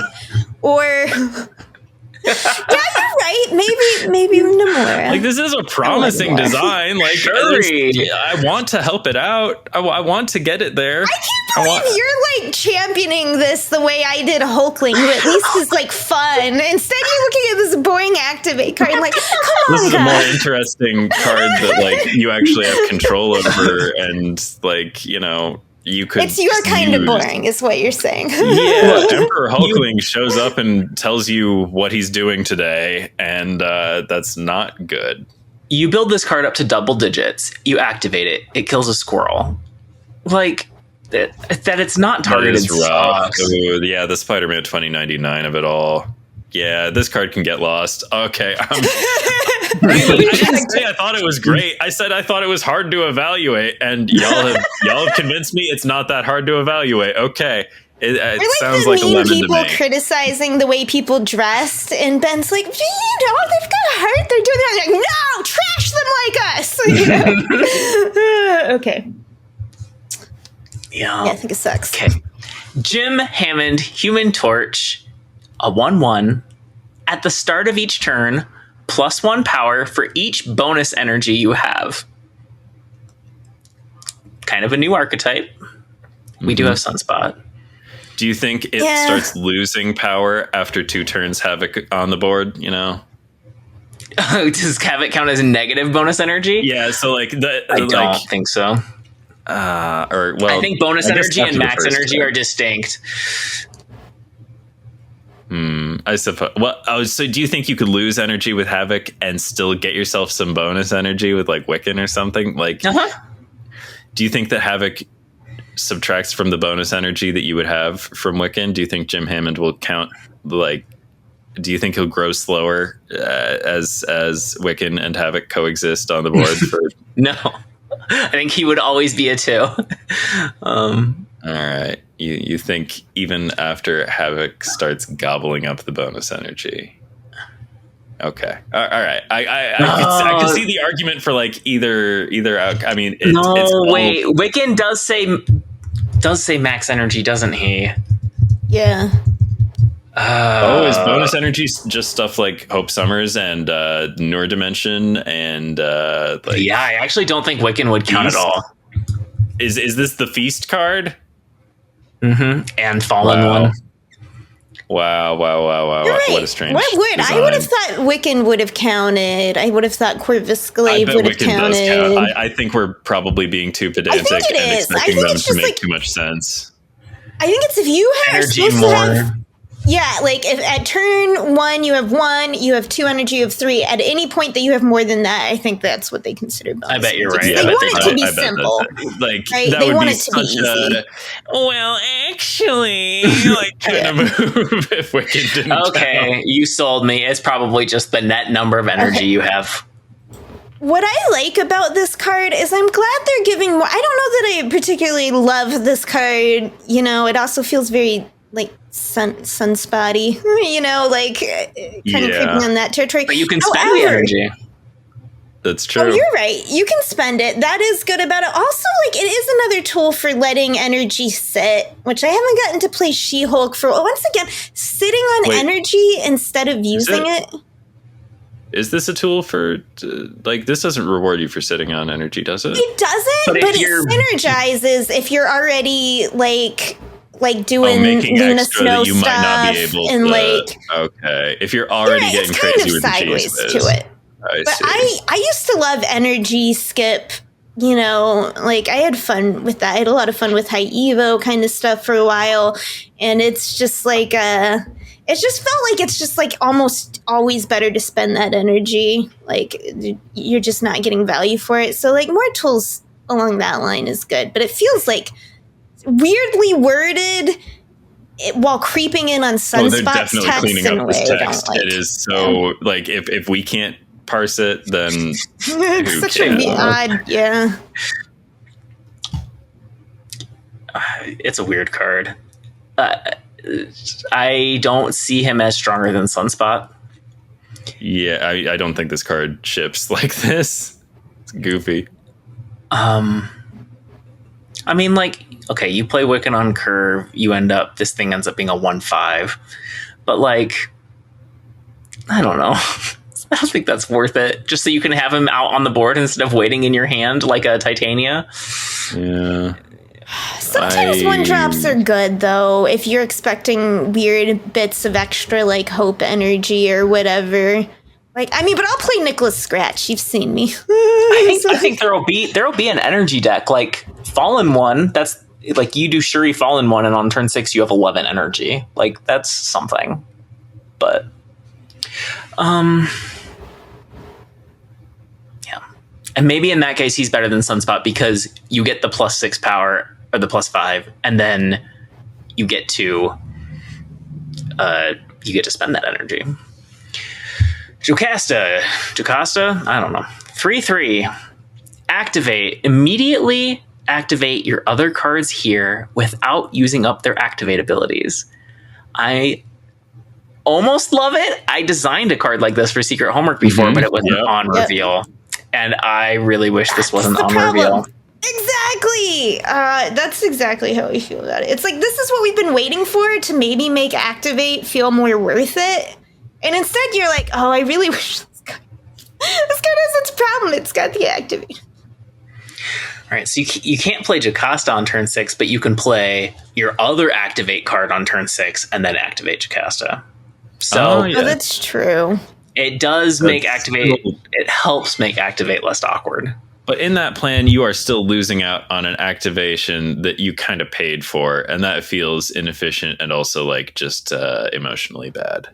And if she was on reveal, it would still work that way, where you could play out that card and get on turn 6. It's true. That's true. Yeah, just the less activate we get in this equation, the better. I don't know. I think that there are plenty of activate, and they're making a lot more. I think this is probably you would be happy to use again, and also she can do it on. I don't know if it's a she. I think it's a feminine name. It is a she. It's definitely a she. I'm familiar with this character. Yeah, I think if she's she can activate 3 other cards. Like that's something. She's the first reason to synergize activate, because otherwise there's not like, hey, bonuses for all your activate cards you have out. You know what I mean? It's not like its own. This is the first deck to maybe be like, oh, I'll have an activate deck, but this is the only card that puts them together. There's still not like a ton of reasons. This is the first like reward card for running the activate synergy. Do you think she works on cards that are already activated? That's what I was curious about. That's what I wanted to know. If she would let you use an additional use if it already happened. I was curious. But I do think she invites you to activate and then activate the card on the same turn. Yeah, you could do that on the same turn. Yeah. Definitely cool. Yeah. But I think that once the card uses up its activate charge, Jocasta has lost interest. But we already know, some activates don't work well with each other. Like, look at Symbiote Spider-Man and Scarlet Spider, right? You can't symbiote. It uses up the activate. Hulkbuster. So, like, it's still, like, it needs more, I feel like, for you to be like, I'm going to build an activate deck. Yeah, I don't see... Like, this is one where... I'm willing to believe in Bastion and Astral Projection just on the strength of the text and the thing in a vacuum. Like, I feel like this card could be good eventually, but like I'm not willing to extend it the same like line of credit that I am for Bastion or Astral Projection. I don't see it for Jocasta yet. Maybe later. Will say, I guess if you can combine Jocasta with like Awesome Andy and doing stuff like that, the buffs do allow you to bypass Shadow King, which isn't a super, like Fear Now and things like Elias and stuff. But it's like, I just feel like announcing your plans is always way worse than like, sneak attack, which I ruin my own. I don't know if you guys ever do ninja sneak attacks, but I always have to do ninja noises when I'm running up, so it ruins stealth flavor. Anyway, okay. That's activate anyway. It's like, there's no sneaking.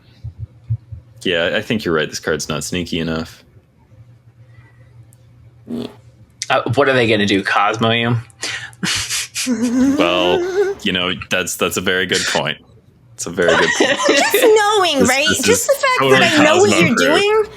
And I know And that's been enough to whether I say can back. play around it, you know? All right. Karima Shapander, Omega Sentinel, activate. Oh, sorry, 4/3. Activate. Afflict the highest power enemy card here with -7 power. That seems better than Danger. Reliably a 4/10.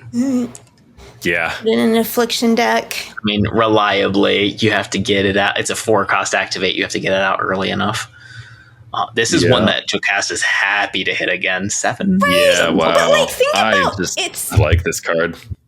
it's the overkill problem, because I was just thinking that too. I'm like, oh, you could put this with Lasher, and then it's like, but then are you investing so much in one lane that you've overkilled with Affliction, you know? I mean, we don't say that about know. Crossbones. Crossbones is a 4/10, and we still invite him to the party. If you're stacking a bunch of Afflict, if you're stacking Jocasta with Karima, with if this Lasher, is like part of like some like Diamondback fucking fantasy. Diamond, that's what I'm saying. Like there's only so much you want to win one lane. Bye. I'm listening. I don't know. I want to believe in this card, even though it is a 4-cost with activate, which we have we've been over. But, I don't know. I'm just biased against Affliction decks. When I have to play against them anyway. I think it's a very cool design at the very least. Even if I can't say like, oh, this card's gonna blow the door off its hinges, it's at least neato. I'm trying to think of like, when do you want this instead of a 4/10? And I guess like if you're attacking a lane if you're attacking a lane and your opponent doesn't have any cards there yet. Well, I guess a 4/10 is it's Shang proof. This is true. But maybe like hitting enemy Venom before they Zola it, like it's kind of niche. Like, yeah, I think Shang proof is the big winner. Yeah, but I don't think that's good enough. That's not enough of a factor. Because you got to stack it with like Affliction, right? It's for I would rather have a risky 4/10 out there than have to play it a turn. Every 4/10 has to have a little drawback, but like having a 1-cost card here or being ahead here are better drawbacks than having most of your power locked in this on turn 6. Yeah. So yeah, it's just shitty Cull Obsidian. Most of the time. Moira X, a 1/2. When this is destroyed, get a copy of your opening hand. That's a lot of draw. Yeah. Huh. Dude. Seems really good. I feel like it's the first time I've read this card. What? Yeah, it's definitely the first time I've read this card. I don't know. I think it seems good, right? That's a lot of cards, huh? Like, how is this not like good? It's a fire hair thing. You know what I mean? But that's the way we're all like, fire hair is crazy. And it's like, yeah, fire hair can do crazy things when you set it up to do crazy things, you know? Like, I just want to put this in a deck with Uncle Ben, and it's not like, you know, maybe we put Nova in there. I don't even know if Nova makes the cut. Sacrificial 1-drops. But like, if you just have enough small good cards, you would like to see them again. The 3 that you got in your opening hand, whatever they were, maybe they're Spider-Man. Spider-Man's a good card. I was just saying so. Maybe we run Uncle Ben and Spider-Man. We're running lots of small. We're running Surge and stuff. We're running new Mr. Fantastic. We're doing good cheap things. We all love good cheap things here. This is the podcast of people who love good cheap things. Yeah, Moira X seems like pretty fully bananagrams to me. It's very cool about it. There are decks that will love that. We're Killmongering, we're Carnaging probably in this deck. We're definitely playing Nico. She's always played Nico. She's got to be one of my most played cards. I just feel like that Destroy spell is going to be nuts in this deck with, that's too many cards if you're your hands full. That's great for Uncle Ben, not so great for Moira. Didn't think that through all the way. But, there's a deck here is what I'm saying. There are definitely enough cards that want to lock arms together and fucking follow the yellow brick road. We're doing something.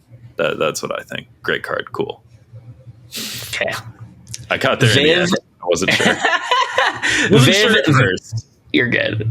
Viv Vision, I believe she is the season pass card. Vision's daughter.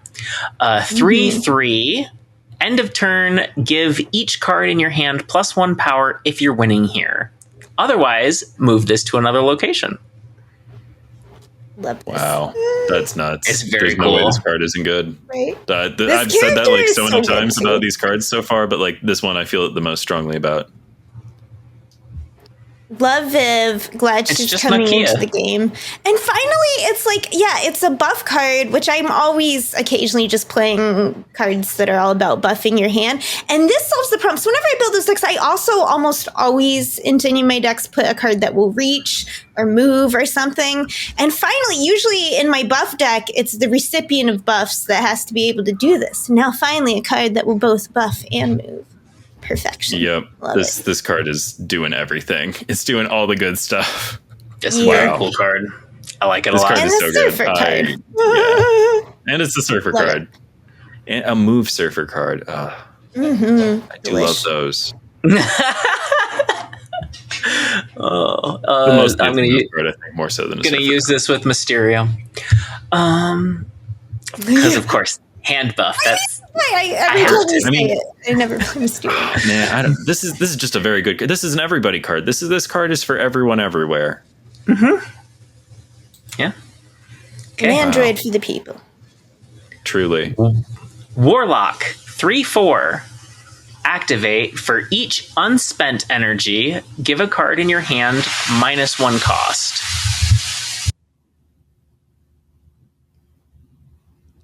All right, this is what I should have read when I was talking about Don't- Human Torch earlier. Like it. I think This it's goes good. in that and I archetype. don't like it. It's a little clunky, right? You only get to do it once, and you have to choose when. But Well, I mean, you're doing the but you She-Hulk know, thing. And you know when getting you're sold short on off. energy. X. Yeah. Yeah. And 3 for an activate is fine, especially if it means you're getting like She-Hulk and InfiNOT out on the same turn. I don't I think do this love conflicts me. with InfiNOT, right? Do you think maybe InfiNOT's just if you She-Hulk play is- cards? Do you think She-Hulk gets in the way because you don't want her to soak up the Warlock cost reductions? You do usually. I'm trying to think. I mean, It's like, been a you while probably because it's still not play been her, right? viable. But I But if used she to gets play a one of ton. them, Moon Girl, If she right? gets one To of skip to She-Hulk, and then right, and I had sexy pile of cards where you would do the skip to play She-Hulk Valk instead of She-Hulk. Yeah. And you said you instead had of- Moon Girl in that deck, right? So you had like cards in hand. Yeah, this is probably Yeah. fun. Yeah, you probably run She-Hulk still. That's what I'm saying. This, I know exactly what decks I would have put this card in. And it would have been great because Sexy Pile of Cards was skipping to play She-Hulk and Valk, which wins you any lane if you play them both on the same lane. And then, and it's like, oh, if I could also, that deck also had a bunch of counters, you know, like Shang and stuff like that. Spider and it's Ham. just like, yeah.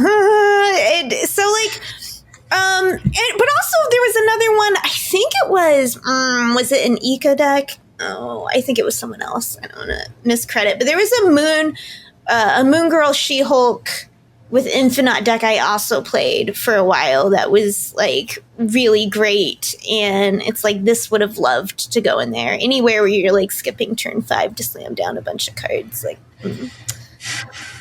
Or and it's activate. Chase Like plays normally I She-Hulk wouldn't like, with- but yeah. with Evo Hulk, and it's the same thing. It's like if you don't have Limbo up, you can only get She-Hulk down to 1.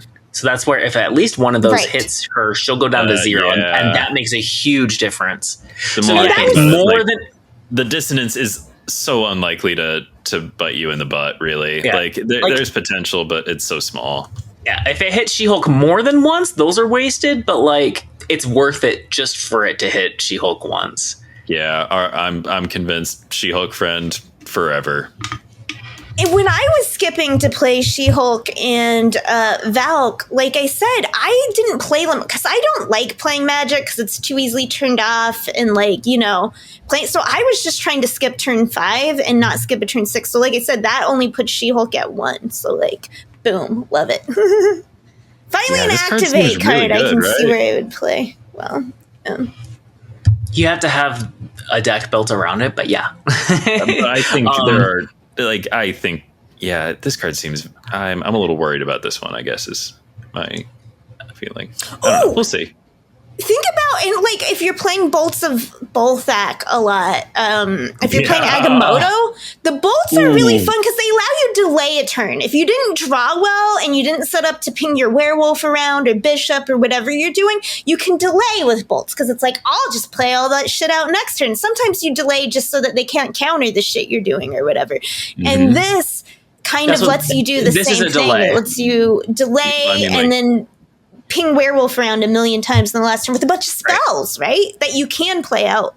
Anyway, I don't know. I like it. So, like, are we playing it in an Agamotto deck with Bolts of Balthak to I just don't, like maybe really not. Is that like too greedy? Yeah. But like the promise is there, right? Like there's I'm so not many imagining ways to that. fill up your hand with cards to play, right? Like cheap cards to throw werewolf around and stuff. By And this is itself, the it's problem just with a werewolf. delay. You don't want to fill up the board. Yeah. Okay. Yeah, so you can use the entire only 1 minute you get on turn 6 to melt your brain over where werewolf is going. I know, if you do the it is bolts and the thing. Yeah. Well, I werewolf's are we the still only thinking, one I'll do that work for. No, it's just a delay by itself, but paired with She-Hulk or Sunspot, those sorts of cards, you get to double dip on the energy you're skipping. But even just the delaying and getting the energy later, delaying is strong. It's already a very strong effect, like worth doing. You know. Also, a cool one to use with Jocasta. Yeah. Absolutely. You want to discount your entire hand by 10? Oh my gosh! Yeah. Oh my goodness, that will be. I mean, that's the plan, right? That's why we do the things together. Yeah. I like Yeah. Okay. Troublesome. Sparky, a 2/3. Activate. Give your card that last moved +2 power and move it back to its previous location. Let me guess, Ben loves this. Yeah, I do. Also, all right, now that I'm seeing all these activate cards, I have changed my mind about Jocasta. I will extend her that line of credit that I was not willing to before. Okay. Wow, this card's nuts. Yeah, Jocasta needs critical mass. Love it. Sparky. I don't know who or what you are, but you're cool. I think it's Viv Vision's pet dog. All right, I'm reminded of another 2/3 that I met a couple years ago. At this point, she was called Ghost Spider, and she was good enough at 2/3, and people didn't understand. And she's a 1/2, and she would need to be a 1/2 eventually, but she was good enough at 2/3, and like this card is so much better than that. Oh my gosh! Or is it? Yes, it is. I like this card so much. I think 2 is like the ideal for an activate because it lets you get it out early, but it's not vulnerable like a 1 is. I still see Aranya played out in like. That is such a cool effect that you are going to be able to just scratch so many weird little itches. Oh my god! The free move back is huge. That's nuts. Send her back to your Madam Web. I am sure my opponents cannot be trusted to remember what moved last and where you're from. Oh my god, this doesn't technically give me an information advantage, but like in practice, I think it will. This is disgusting with Torch Taskmaster. Oh my gosh. Wow, this is such a cool card. Very cool. I love it. Surprised it doesn't cross the line of too strong for you. Well, I mean, it's weird, and also the activate, I think, is going to keep it from being like, you know, if this were an on reveal, will it curse? But it's not. It's you can pay for it ahead of time. That's good. Maybe in this case, to me, this seems like one that you might actually prefer as an activate. You know, I fancy sequencing. There will be situations where you're glad to have the activate thing, but I think there will also be situations where just like the shock and awe, the boom, it's happening. You didn't know. Turn 6, what's up? Like, oh wow, an on reveal Sparky on turn 6 would win some games. Okay. Ooh, also, you know what? It happens to be if you play that with Heimdall, that's 8 energy, and that's the amount of energy you have if you once in future the turn before, and that's pretty cool. Okay, the last one in this set, Super Adaptoid, a 3/5, I think previously featured in Secret Homework. On reveal, steal the text from an enemy activate card here. It's Activate Rogue. Yeah. It's good we have another counter. No, I mean, it seems bad, but at the same time, this will be good because it's just that, like, release valve, if ever. Because right now our only good, like, activate counters probably, like, Red Guardian, if you can get it alone, or it's low, right? And then, or it's something that's Shangable. So it's like, hey, if activate with all our new activate cards ever becomes a menace, people might start tossing this in. It's a 3/5, so it's not the worst power stat. But yeah, unless activate is a menace, you're probably not throwing it in as a counter. But like, right, a surfer card that's also a counter, you know? Yeah, I like this card, and yeah. I think you're so right about the surfer thing. Like, I think this is about to become like part of the core group in surfer. Oh, damn. You think activates are going to be popular enough for that, huh? I think it's a 3/5, and like, but 3/5 is good. 3/5 with that's upside. The thing. Like, copycat is just like, hey, you cannot go wrong. 3/5s are good. But also this is like a big game swinging thing. Like, whatever their activate is, it is something they do not want stolen. That's for sure. Well, I think it's also worth noting, I think this would still work even if they already used the activate. I think you're right. Because activate, as far as I understand, activate, like, if a card has been activated, is tied to the card itself. So Super Adaptoid hasn't been activated. And it's but their card still has its text. So obviously it's better if you steal it before their card is used, but you could also steal it after. But Lauren, don't you, if you Zola an already activated card, you can't reactivate it, right? Yeah, but those are copies. Okay, fair enough. Like, they have all the same modifiers on them from like stat changes and things, right? So like they've got the same life experience, it seems like. We could test it now with Prodigy. I've never seen anybody do that, but you could. Can Prodigy steal text or copy text from a card that is already activated, been activated, and then activate himself? I think he can. I hope my secret homework didn't overlap with other people's secret homeworks. We'll see. I was just reminded by all this talk of what we would do with Prodigy to get answers to questions. We also got an OTA this week. We're going to go over that. Hopefully most of these we can make pretty fast because we're going long already. Thanos got a bunch of changes. Doesn't start in your hand anymore.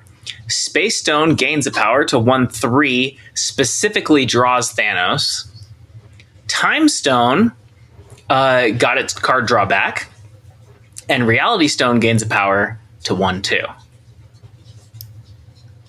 Yeah. I loved their philosophy that they said with it. So, because, I'm always saying, like, disagreeing with them on things, but I love that they're like, hey, we don't like when you can just play a bunch of good counter cards that are not like otherwise synergistic and just, ruin everyone else's day. We like that you want to invest in synergy and that you get rewarded for doing so. And I really, because I agree. That's what I like. I think it's a lot of fun to deck building to me is finding unexpected synergies or like different than like top meta ones or just unusual ones. And I agree. It's like, well, those decks rule and they will win you infinity tickets all day long. And Thanos enabled that style of like, just stock at all the counters to ruin everyone else's day and like Sorcerer Supreme and Thanos will like win you the rest or whatever. So like it. Yeah, I it's been mentioned on the podcast before, but I consider myself one of Marvel Snap's greatest Thanos ignorers. Just don't think about him very much. I think this is a good change. It's fine. Yeah, I also loved that they stated that philosophy. I know not everybody agrees. I think Scott Denham specifically thinks that like when or has said that when good cards are viable in the meta, that means that it's usually a healthy meta. There's good diversity. I don't think that Thanos is a good version of that, though. Yeah, and maybe that's like a more extreme thing. To what I think I agree with that principle that Scott has, but I think that this is like an example of a problem. Like, there's a difference between good cards I and disagree, though. attack. Yeah, that's where I think the difference is. Because when I think about what I was going to be like, say it to my face, Scott. But then as you continued to talk, I was like, no, because I agree with him. But I think he's slightly talking about something like mid-range was like old Silky Smooth, right? Yeah. There were still a lot of synergies in that deck. It had little bits of tech, you know what I mean? You'd run like a Shang or something. I think maybe he's talking like flex tape, like safeties, flex tape or something like that. But like, yeah, it's just like, it's not just like a straight, like just all the counters, with like enough inherent power, I think. And hopefully that will appear in the speakeasy to clarify. We don't want to put words in his mouth. Scott, we demand answers. We're just calling out our friend. Were you practicing some Thanos apology there? What was going on? I don't know if I agree that good cards should be like a super viable strategy or like ever the best strategy, but I can recognize that when it's viable, the meta tends to be more diverse. I agree with the devs that like if you're working on if you're investing in synergy, that should pay off, and maybe it means you're more sensitive to tech, right? Like I could see like good card strength is that it has more versatile, like a more even matchup spread, right? Whereas like a synergy deck might be more polarized, where some matchups it wins really strongly and others just the ones that are going its way are like really going its way, and it might be able to get better cube rates and things or whatever. But what's the point of synergy if it doesn't earn you anything? Okay, Galacta and Red Guardian, these two both feel inevitable. Galacta goes to 4/6 +2. And Red Guardian goes to 3/2. The +3 power, like they always nerf it, right? Yep, we do. Both of these changes seemed you yourself called specifically this inevitable. Yeah. No, I agree. I think when we were chatting amongst our snap on this, Ben, I think you said like, "Oh, I thought it was 3/2 already. I kept looking for it." I think I've done the same thing. I also keep thinking it's a 3/2 and going there for it because it does just seem, It always should have been probably. I mean, I love a 3/5, but should Red Guardian ever have been a 3/5? Probably not. 3/5 was so much upside. It was wild. Yeah, wiping a text box is nuts. Misery and Absorbing Man both gain a power, maybe more along the lines of boosting synergy. So Misery's 4/9, Absman is 4/5. You play a lot of Absman, right? I do play a lot of Absman, and I like this. This point counts. Like sometimes I'm like, that's a point that doesn't matter. Like whenever they give one to Electro, I'm like. We're not playing Electro for the stats, people. But like, hey, Absorbing Man, that does matter. Hey, Brood into Absorbing Man, ooh, that feels a little heftier now. You could bash someone over the head with that. Yeah, 4/5 Absorbing Man, big positive change. Not sure why Misery's getting this point. 4/9 is a bit of a bod there. We're approaching like. Crossbones territory and stuff. Like, what's really going on here with Misery? Should Misery be an overstated thing? I mean, it does kill some stuff sometimes. It will break a few eggs, but like, does it break so many eggs that it needs to be overstated? Is this a Polaris situation? I don't think. Yeah, I mean, you're often happy that she's destroying, right? Like you're playing her with fire, or she's destroying the hood. Somebody was disappointed that last week I said Polaris in a very boring way, and it wasn't very, it wasn't very X-Men Legends 2. He never says the name of the game, but that's what it would sound like. I think if he did say it. Mm-hmm. I agree with Misery. I want to add too that I also love the episode. So obviously, yes, like along with the Brood things, the good things that Ben does with it, there's also fun things. I remember one of my old buff decks before because Absman used to be 4/5, right? Like back in the day, and I would run like buff my buff deck with Black Panther to be copied by Absman a turn later. So there's just more fun to be had, with the bigger Absman. That's all I'm saying. Yeah. Nice. We're going to see Forge Brood Absman come back, maybe? That's pretty good. No.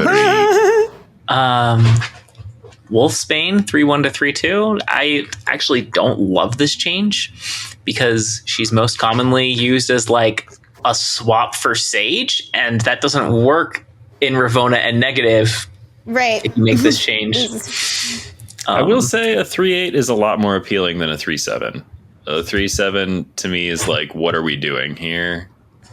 Like, if you don't do something, but like a 3-8 that doesn't do something is like a little more like, oh, maybe. I don't know. Yeah.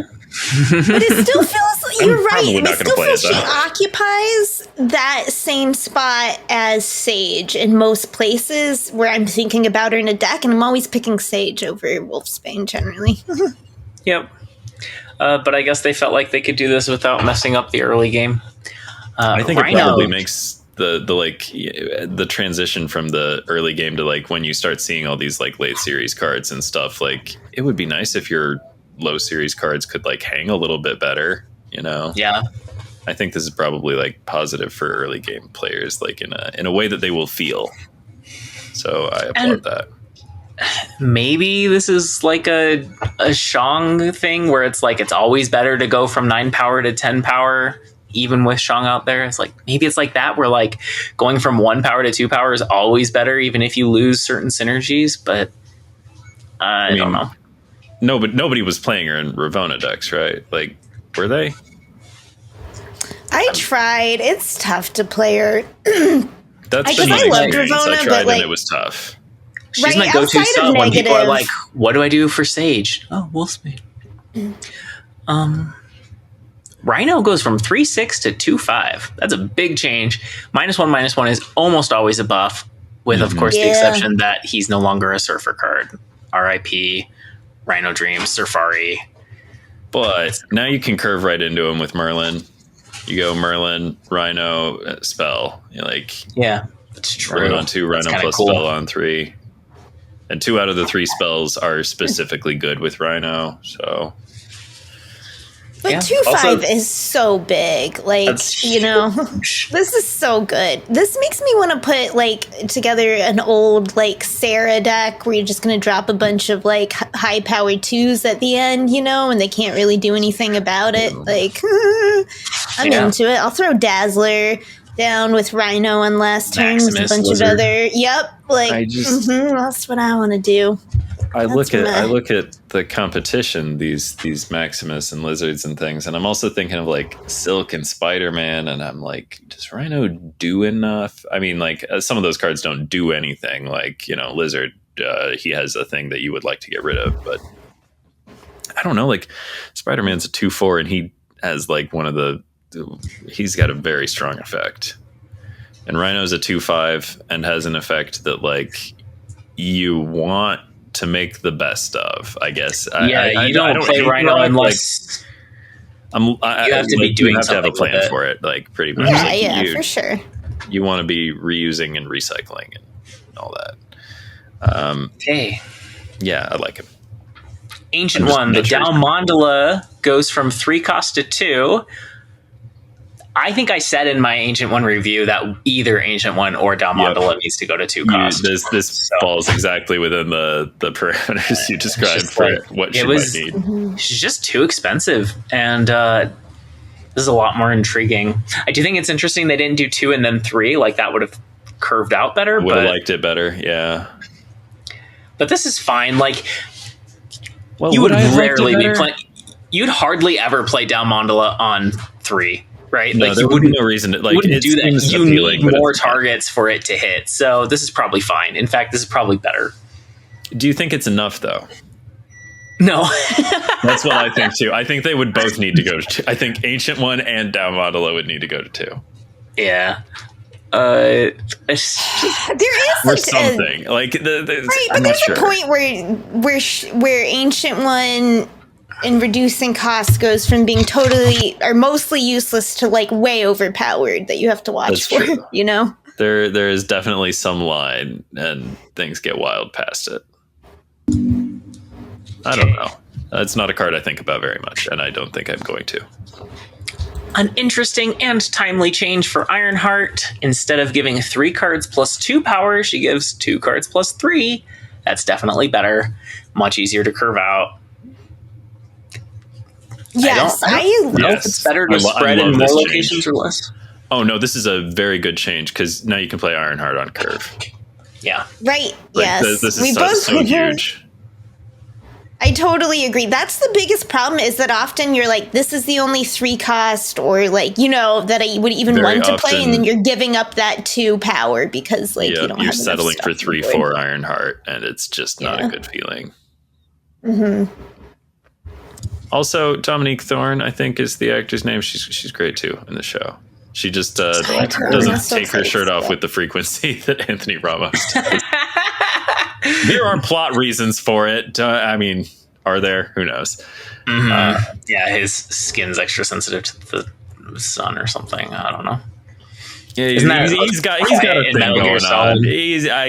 There's some sort of demonic possession or something that is slowly consuming him, and it's showing or something. And the demon says, "I don't know what the deal is." Yeah, the demon is like, "Rip that shirt off," and you know he's got a.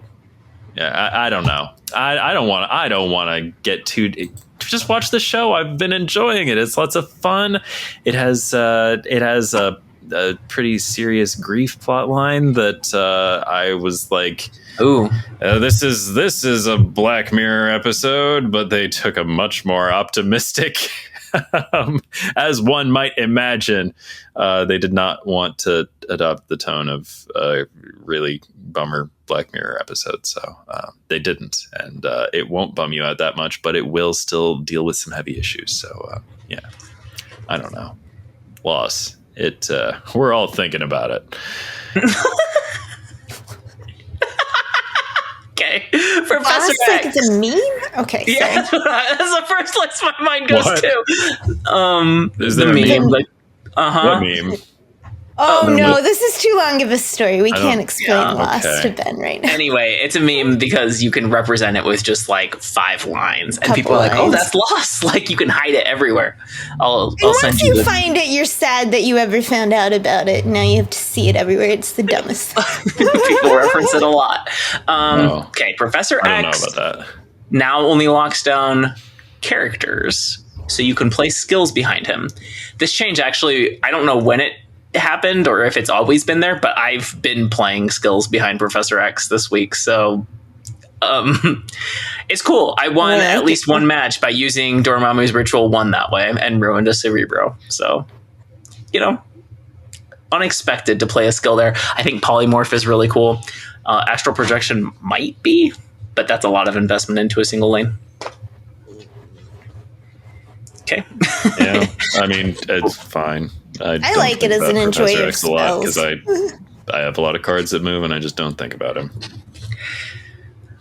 I have found that it also is like the way that skills don't take up space on the board. It's also nice that like you can use them in the locked down spaces of the board. It's kind of interesting. Lockjaw, big change, goes from 4/5 to 2/2, and activate. After you play your next card, swap it with a card in your deck. So he only works once. And it's an activate. Hate it. It's terrible. I'm pretty sure. I think they think it's a buff, and I think it's a buff. That's what I think. I don't know. Oh, you do? No, there's no way it's a buff. You think it's a buff? It feels like they tried to buff, but like made him worse. Here's how I got there. What's the cost of lockjawing one thing? It used to be 4. Now it's 2. So like, yeah.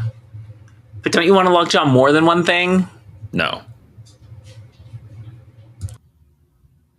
I mean, like, you would if you'd paid for it, but, like, I think we're happy to lockjaw one thing once. I think we're happy to have a 2-cost blink or whatever, you know, like, I think Yeah, but you're rolling the dice. But I guess you got to roll earlier now. Yeah, and you're only doing it once, and you only accordingly. paid 2 for it. It's like this is like you're getting whatever you're lockjawing is something that like you're definitely not losing anything on getting rid of the lockjaw fodder, and then you get potentially huge upside. Didn't lockjaw start at like 2? No, 3. I think it was a 3. Yeah. Remember when lockjaw discard was a thing? Yes. The old days. Oh, lockjaw Quinjet for free Infinity Stones. I played a lot of lockjaw Thor Vision. Yeah, I gotta say, I'm always like a little bit wary about Lockjaw's power level because Lockjaw was pretty fucking nuts as a HeroClix figure. He was, he could teleport and stuff, and he could carry a lot of. He could get in anywhere, and he could bring anybody with him, and it was a bother. And he was not. He did not consume a huge amount of your points budget for your team. The rookie Lockjaw, I believe, was 24 points, maybe 27. I don't know, mid-20s in terms of points. I can see an argument that this is a buff more often than not. Being that much cheaper is good, and you're definitely playing Lockjaw for his ability, not his stats. I don't know. I'm going to be ticked if I play a Lockjaw deck and the thing he swaps does not help me. Well, like, the thing is, games of Snap are short, on a long enough timeline, all the other versions of Lockjaw are better than this one. It's just that, like, it's a 6-turn game. There are 12 spots on the board. Like, I really think that, like, it's just all about what does it take to do one Lockjaw. There's probably some cool sequencing things you can do with this. Oh, definitely. The activate lets you get a little funky with it. Yeah.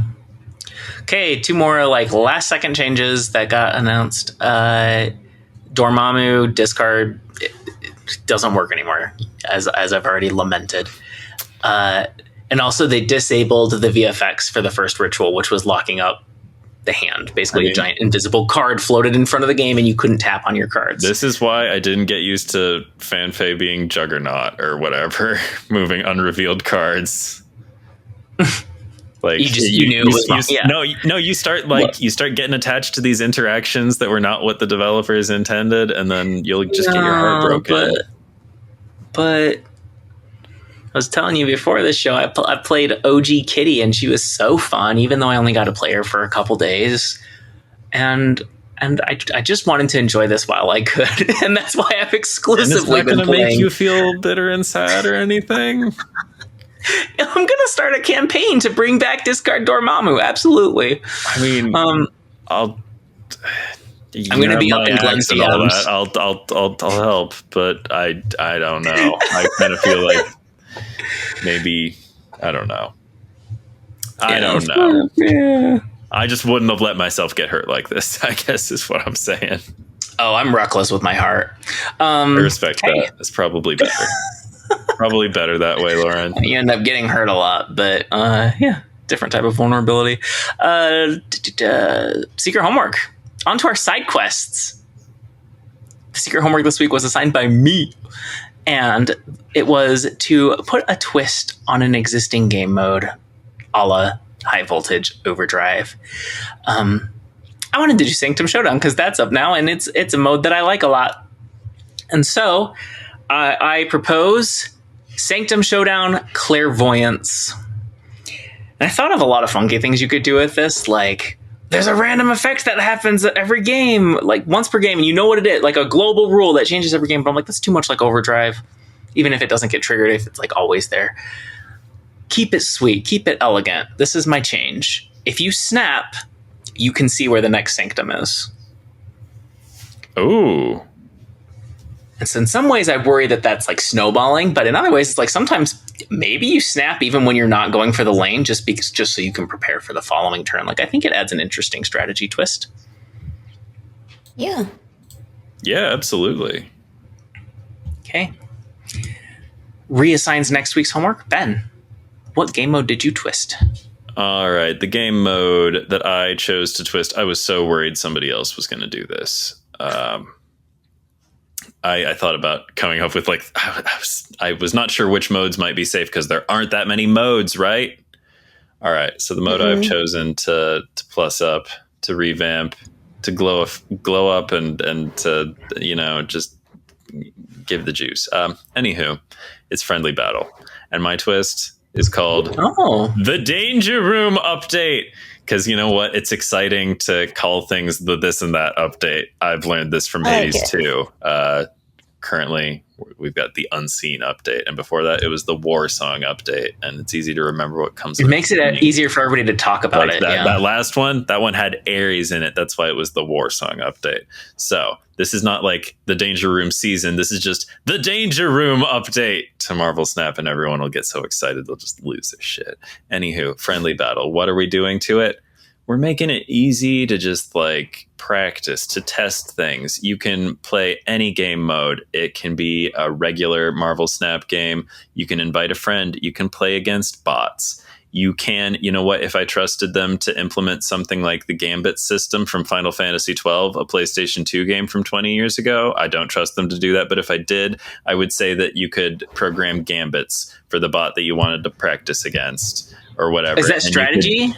No, you just want to see what happens. We don't have to do this Prodigy nonsense to like test rules interactions.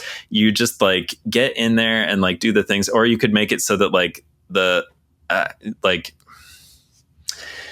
it could still be like a tool for like inviting your friend, but you could be playing illegal decks, like that kind of like it's just to like poke around, see what happens. Or you could like give your opponent an unfair deck, like maybe give them like a bunch of Shang-Chi's and just like see like, hey, does this deck hang if they're guaranteed to draw Shang-Chi? Like I wasn't sure how many options to offer, and I also should have done like better notes and things. But yeah, I think you can do it against bots. You can do it with a friend. You can play any of the limited time game modes you want. You could challenge a friend to a game of Sanctum. Also, it would have a fun new Danger Room themed game board that would that's why it would be the Danger Room update, and people would lose their shit. I love the idea too of being able to program, like the old style, as you said, to program the bot basically to give it like to like see if it would like play into like one of like Lauren's interactions. Oh, and the other thing about putting this on a new game board that looks like the Danger Room is that Lauren, for her integrity, would still probably make her clips happen on the old game board so you can tell they happened in a real game of Marvel Snap. And was I right? Were you already thinking that, Lauren? You'd already... It would really depend. If it would like show off a cool mechanic, then maybe. But yeah, most of the time I would probably just go... It would be below your honor level. Yeah, that's what I figured. I had that thought because I recently formally asked the devs for unranked mode. It's something I've brought up several times, but I guess I'm kind of double dipping on this week's homework. It hit me during clip hunting that what if in unranked mode, there's no snaps, no retreats. Well, if somebody retreats, a bot takes over. You can always go to Showdown if you want to. Like that's great for the casual player, right? And then I was like, but wait, would I use that? Because I'm arguing that I want a place to do clip hunting without burning my rank, but if it was obvious that it was in unranked, would I? I don't know. Anyway, I would definitely use the heck out of Danger Room mode, though. Oh, good. I think that I don't know how many players that's for, but it's definitely for a player like me. Okay, so for mine, I couldn't resist the challenge of looking at Deadpool's Diner, and I didn't have time to like completely overhaul the mode, which is kind of what it needs. But I wanted to talk through a couple things where I think it had an idea it wanted to enact, and it failed, and how maybe that could be made better. And so when I think about the point of Deadpool's Diner, I think it's about they really wanted to bring home like the excitement of like the casino, of like gambling, right? Of that like poker side of Snap. And the idea was it's like the excitement of being at these very small stakes little tables and like making it up to the big leagues, and how the blinds are huge. And they failed on it though, because the smartest way to play was like really conservatively, you know what I mean? As Lauren often said in her guides, where, that was the best optimal way to play, especially when you're worried about completing the grind, to finish it. And also your track for rewards, you're seeing like just go up very like almost nothing, because you're seeing the track for like the entire when you're supposed to get up there. So it just doesn't feel good. It doesn't have the feels, and like the UI, the way you interact with something, the feelings that a certain system gives you, it's the experience. It's the whole thing. And people forget that because they want to get all like, but our design was really, I feel like sometimes they get that way about like when they're talking about Deadpool's diner or something like that, where they're all like, but technically we feel like it was good design because this, and it's like, that's bullshit. Like, you know what I mean? You can make the most avant-garde film you want, and if it's not entertaining enough for people to watch, they're just not going to watch it, right? Like, anyway, and like, as an example, right, of how important this was, so I think a lot of people know this now, but like back in, I want to say, I hope I'm not like talking an EverQuest story, but I believe it was World of Warcraft. One of the old MMOs, older MMOs that came out. There's a mechanic in a lot of MMOs called Rest of XP, and it's meant to help the more casual player. When you log out, if you log out in a sanctuary, usually, your character builds this bonus to the XP over time, and then you get in, you use that up, and that helps you like catch up with your with friends that play obsessively. Not me. I never play obsessively. But how this mechanic started was this is the exact same mechanic. It works the exact same way. But how it was said before was that like, okay, you play at a regular amount of XP for this amount of time. And then once you've played beyond that, you get a negative to your XP, like that you earn.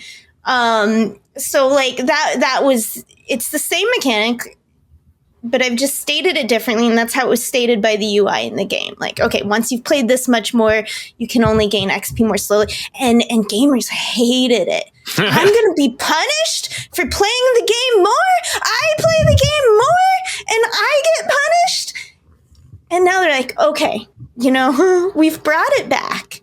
And now it's just that when you haven't played for a while, you get a bonus when you come back.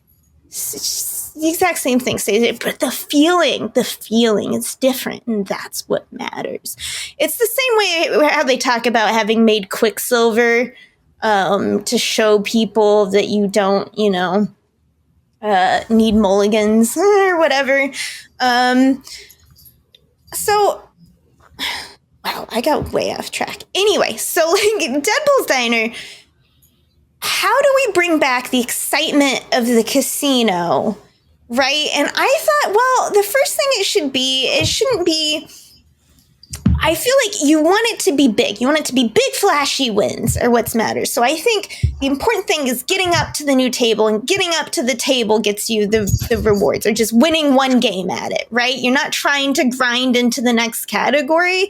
One win catapults you up to the next table. It's like all high stakes, but you go up and down like way faster, right? You lose a game, you go down the next table. So it feels that big rewards, less, and you don't tie the rewards to this track that shows you the whole track. It's like, boom, if you hit the end, it's kind of like when you hit the end on a hammer thing. It's like ding, ding, ding, and you get something. Now, I haven't thought about the thing. We want to make sure that if a player can't win enough games in a row, you know what I mean? Because they're not good enough. I still think people, just for playing the game, should be able to get rewards for the game. So something to counterbalance that, but also make it, you get maybe every time you do hit that end table and win a game at the biggest table at the highest stakes, you get some like mystery pack reward that could be, you know, X. So you can continue to get rewards for getting the highest thing, but you only need to hit there once,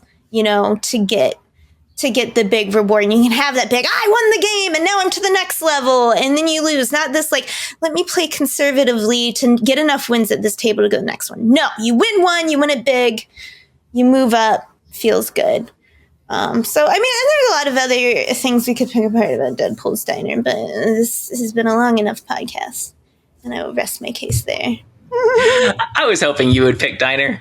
It's not like why I picked the homework, but I'm just like, I hope somebody does, and if it is anybody, it's going to be Ree. I'm interested in failed game design. Yeah. All right. Okay. Assign next week's homework, please. Oh, yes, right. It is me. How customary to forget. Okay.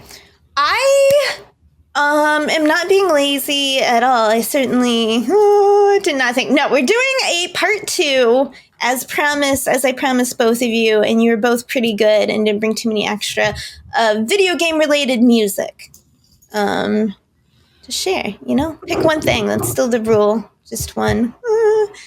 And bring it next time. One game? One soundtrack. One music. Yeah, like one thing or artist or project. Like, you know what I mean? Just one show and tell. Yeah. Okay.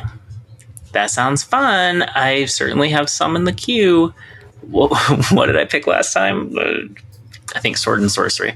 If you liked what you heard. Final Fantasy X. Ree, what did you pick last time? You got to tell us. Wizard of Loneliness. Okay, thank you. I enjoyed both when I went back to listen to them. If you liked what you heard today, like, follow, subscribe, rate and review on iTunes or Spotify, leave a comment on YouTube or Spotify, or come join the Speakeasy. Hang out with us on Discord. It's this little corner dedicated to our show on the Snap Judgments League Discord, because we are proudly part of the Snap Judgments Network, where you can listen to other great shows like Snap Decisions by the host with the most, Joe. I believe the show's on Tuesdays these days. Anyway, great show. Check it out. I think Joe's perspective is quite unique among the podcasters. He tends to lean more casual than most, and I say that in a very positive way. Mm-hmm. So yeah. I don't know. Find out what we thought about Sanctum Showdown. I think that's the outro I used last week, and we didn't talk about it because it just barely launched. So actually, I love it. Yeah, sorry for the bait. Actually, find out what we think next week. I think next week we might play Title Tussle because this patch had some new titles. DM me, Lauren. DM me if you have ideas for fake titles. Anyway, tune in next week. Same Snap time, same Snap channel. Wow, I'm already having so much fun with Sanctum. Oh, baby. Wow, just so much fun. Send me your deck. We'll put it in the show notes. I totally will. Yeah, it'll be in the show notes. Absolutely. Anybody who listens this far. It's very first thought, best thought, but it's got a winning record so far. Nice. I just pulled out the one that I was using by the end of last Sanctum, and it has been very fun. A derivative of Ree's. That's what I did. Yeah. I gotta go look up what mine was. Thinking there are some cards some new cards. That would be Hydra Bob is still nuts. Hydra Bob is still your boy. Yeah, but I'm thinking like Batroc. Oh yeah, definitely Batroc though. Oh yeah, you called it. That's one of the substitutions I made. Yeah. Which I feel like means we'll start seeing a lot of Killmonger, because I feel like everyone's going to use Batroc. Is just too obvious, right? Yeah, probably. But nobody's Werewolf Killmonger yet. Werewolf Guardians was really fun last time, and I wonder if Batroc can take that like over the edge. Yeah. Maybe. Take us over the edge. These fucking Guardians, they're chumps. Rocket Raccoon is the only one who knows what's up. Like, I know she's not good. I really like twice in the games that I've played, I wasn't confident enough. I should have been to twice I was like, ooh, I know they're gonna play Gamora here on the Sanctum. I should shung it. And I'm like, no, they're not dumb enough to play Gamora there. They're always dumb enough to play Gamora there. I shunged a Gamora today. They're doing it. They can't resist. They think everyone's always gonna play on the Sanctum every turn, and they're just gonna curve up their little guardians, and like it's goober shit. Oh my god! I strongly recommend Copycat, because if Copycat's a guardian, so she good. beats. Yes, the other Copycat ones. is the best guardian of the galaxy, even better than Rocket Raccoon. Okay. Satisfied?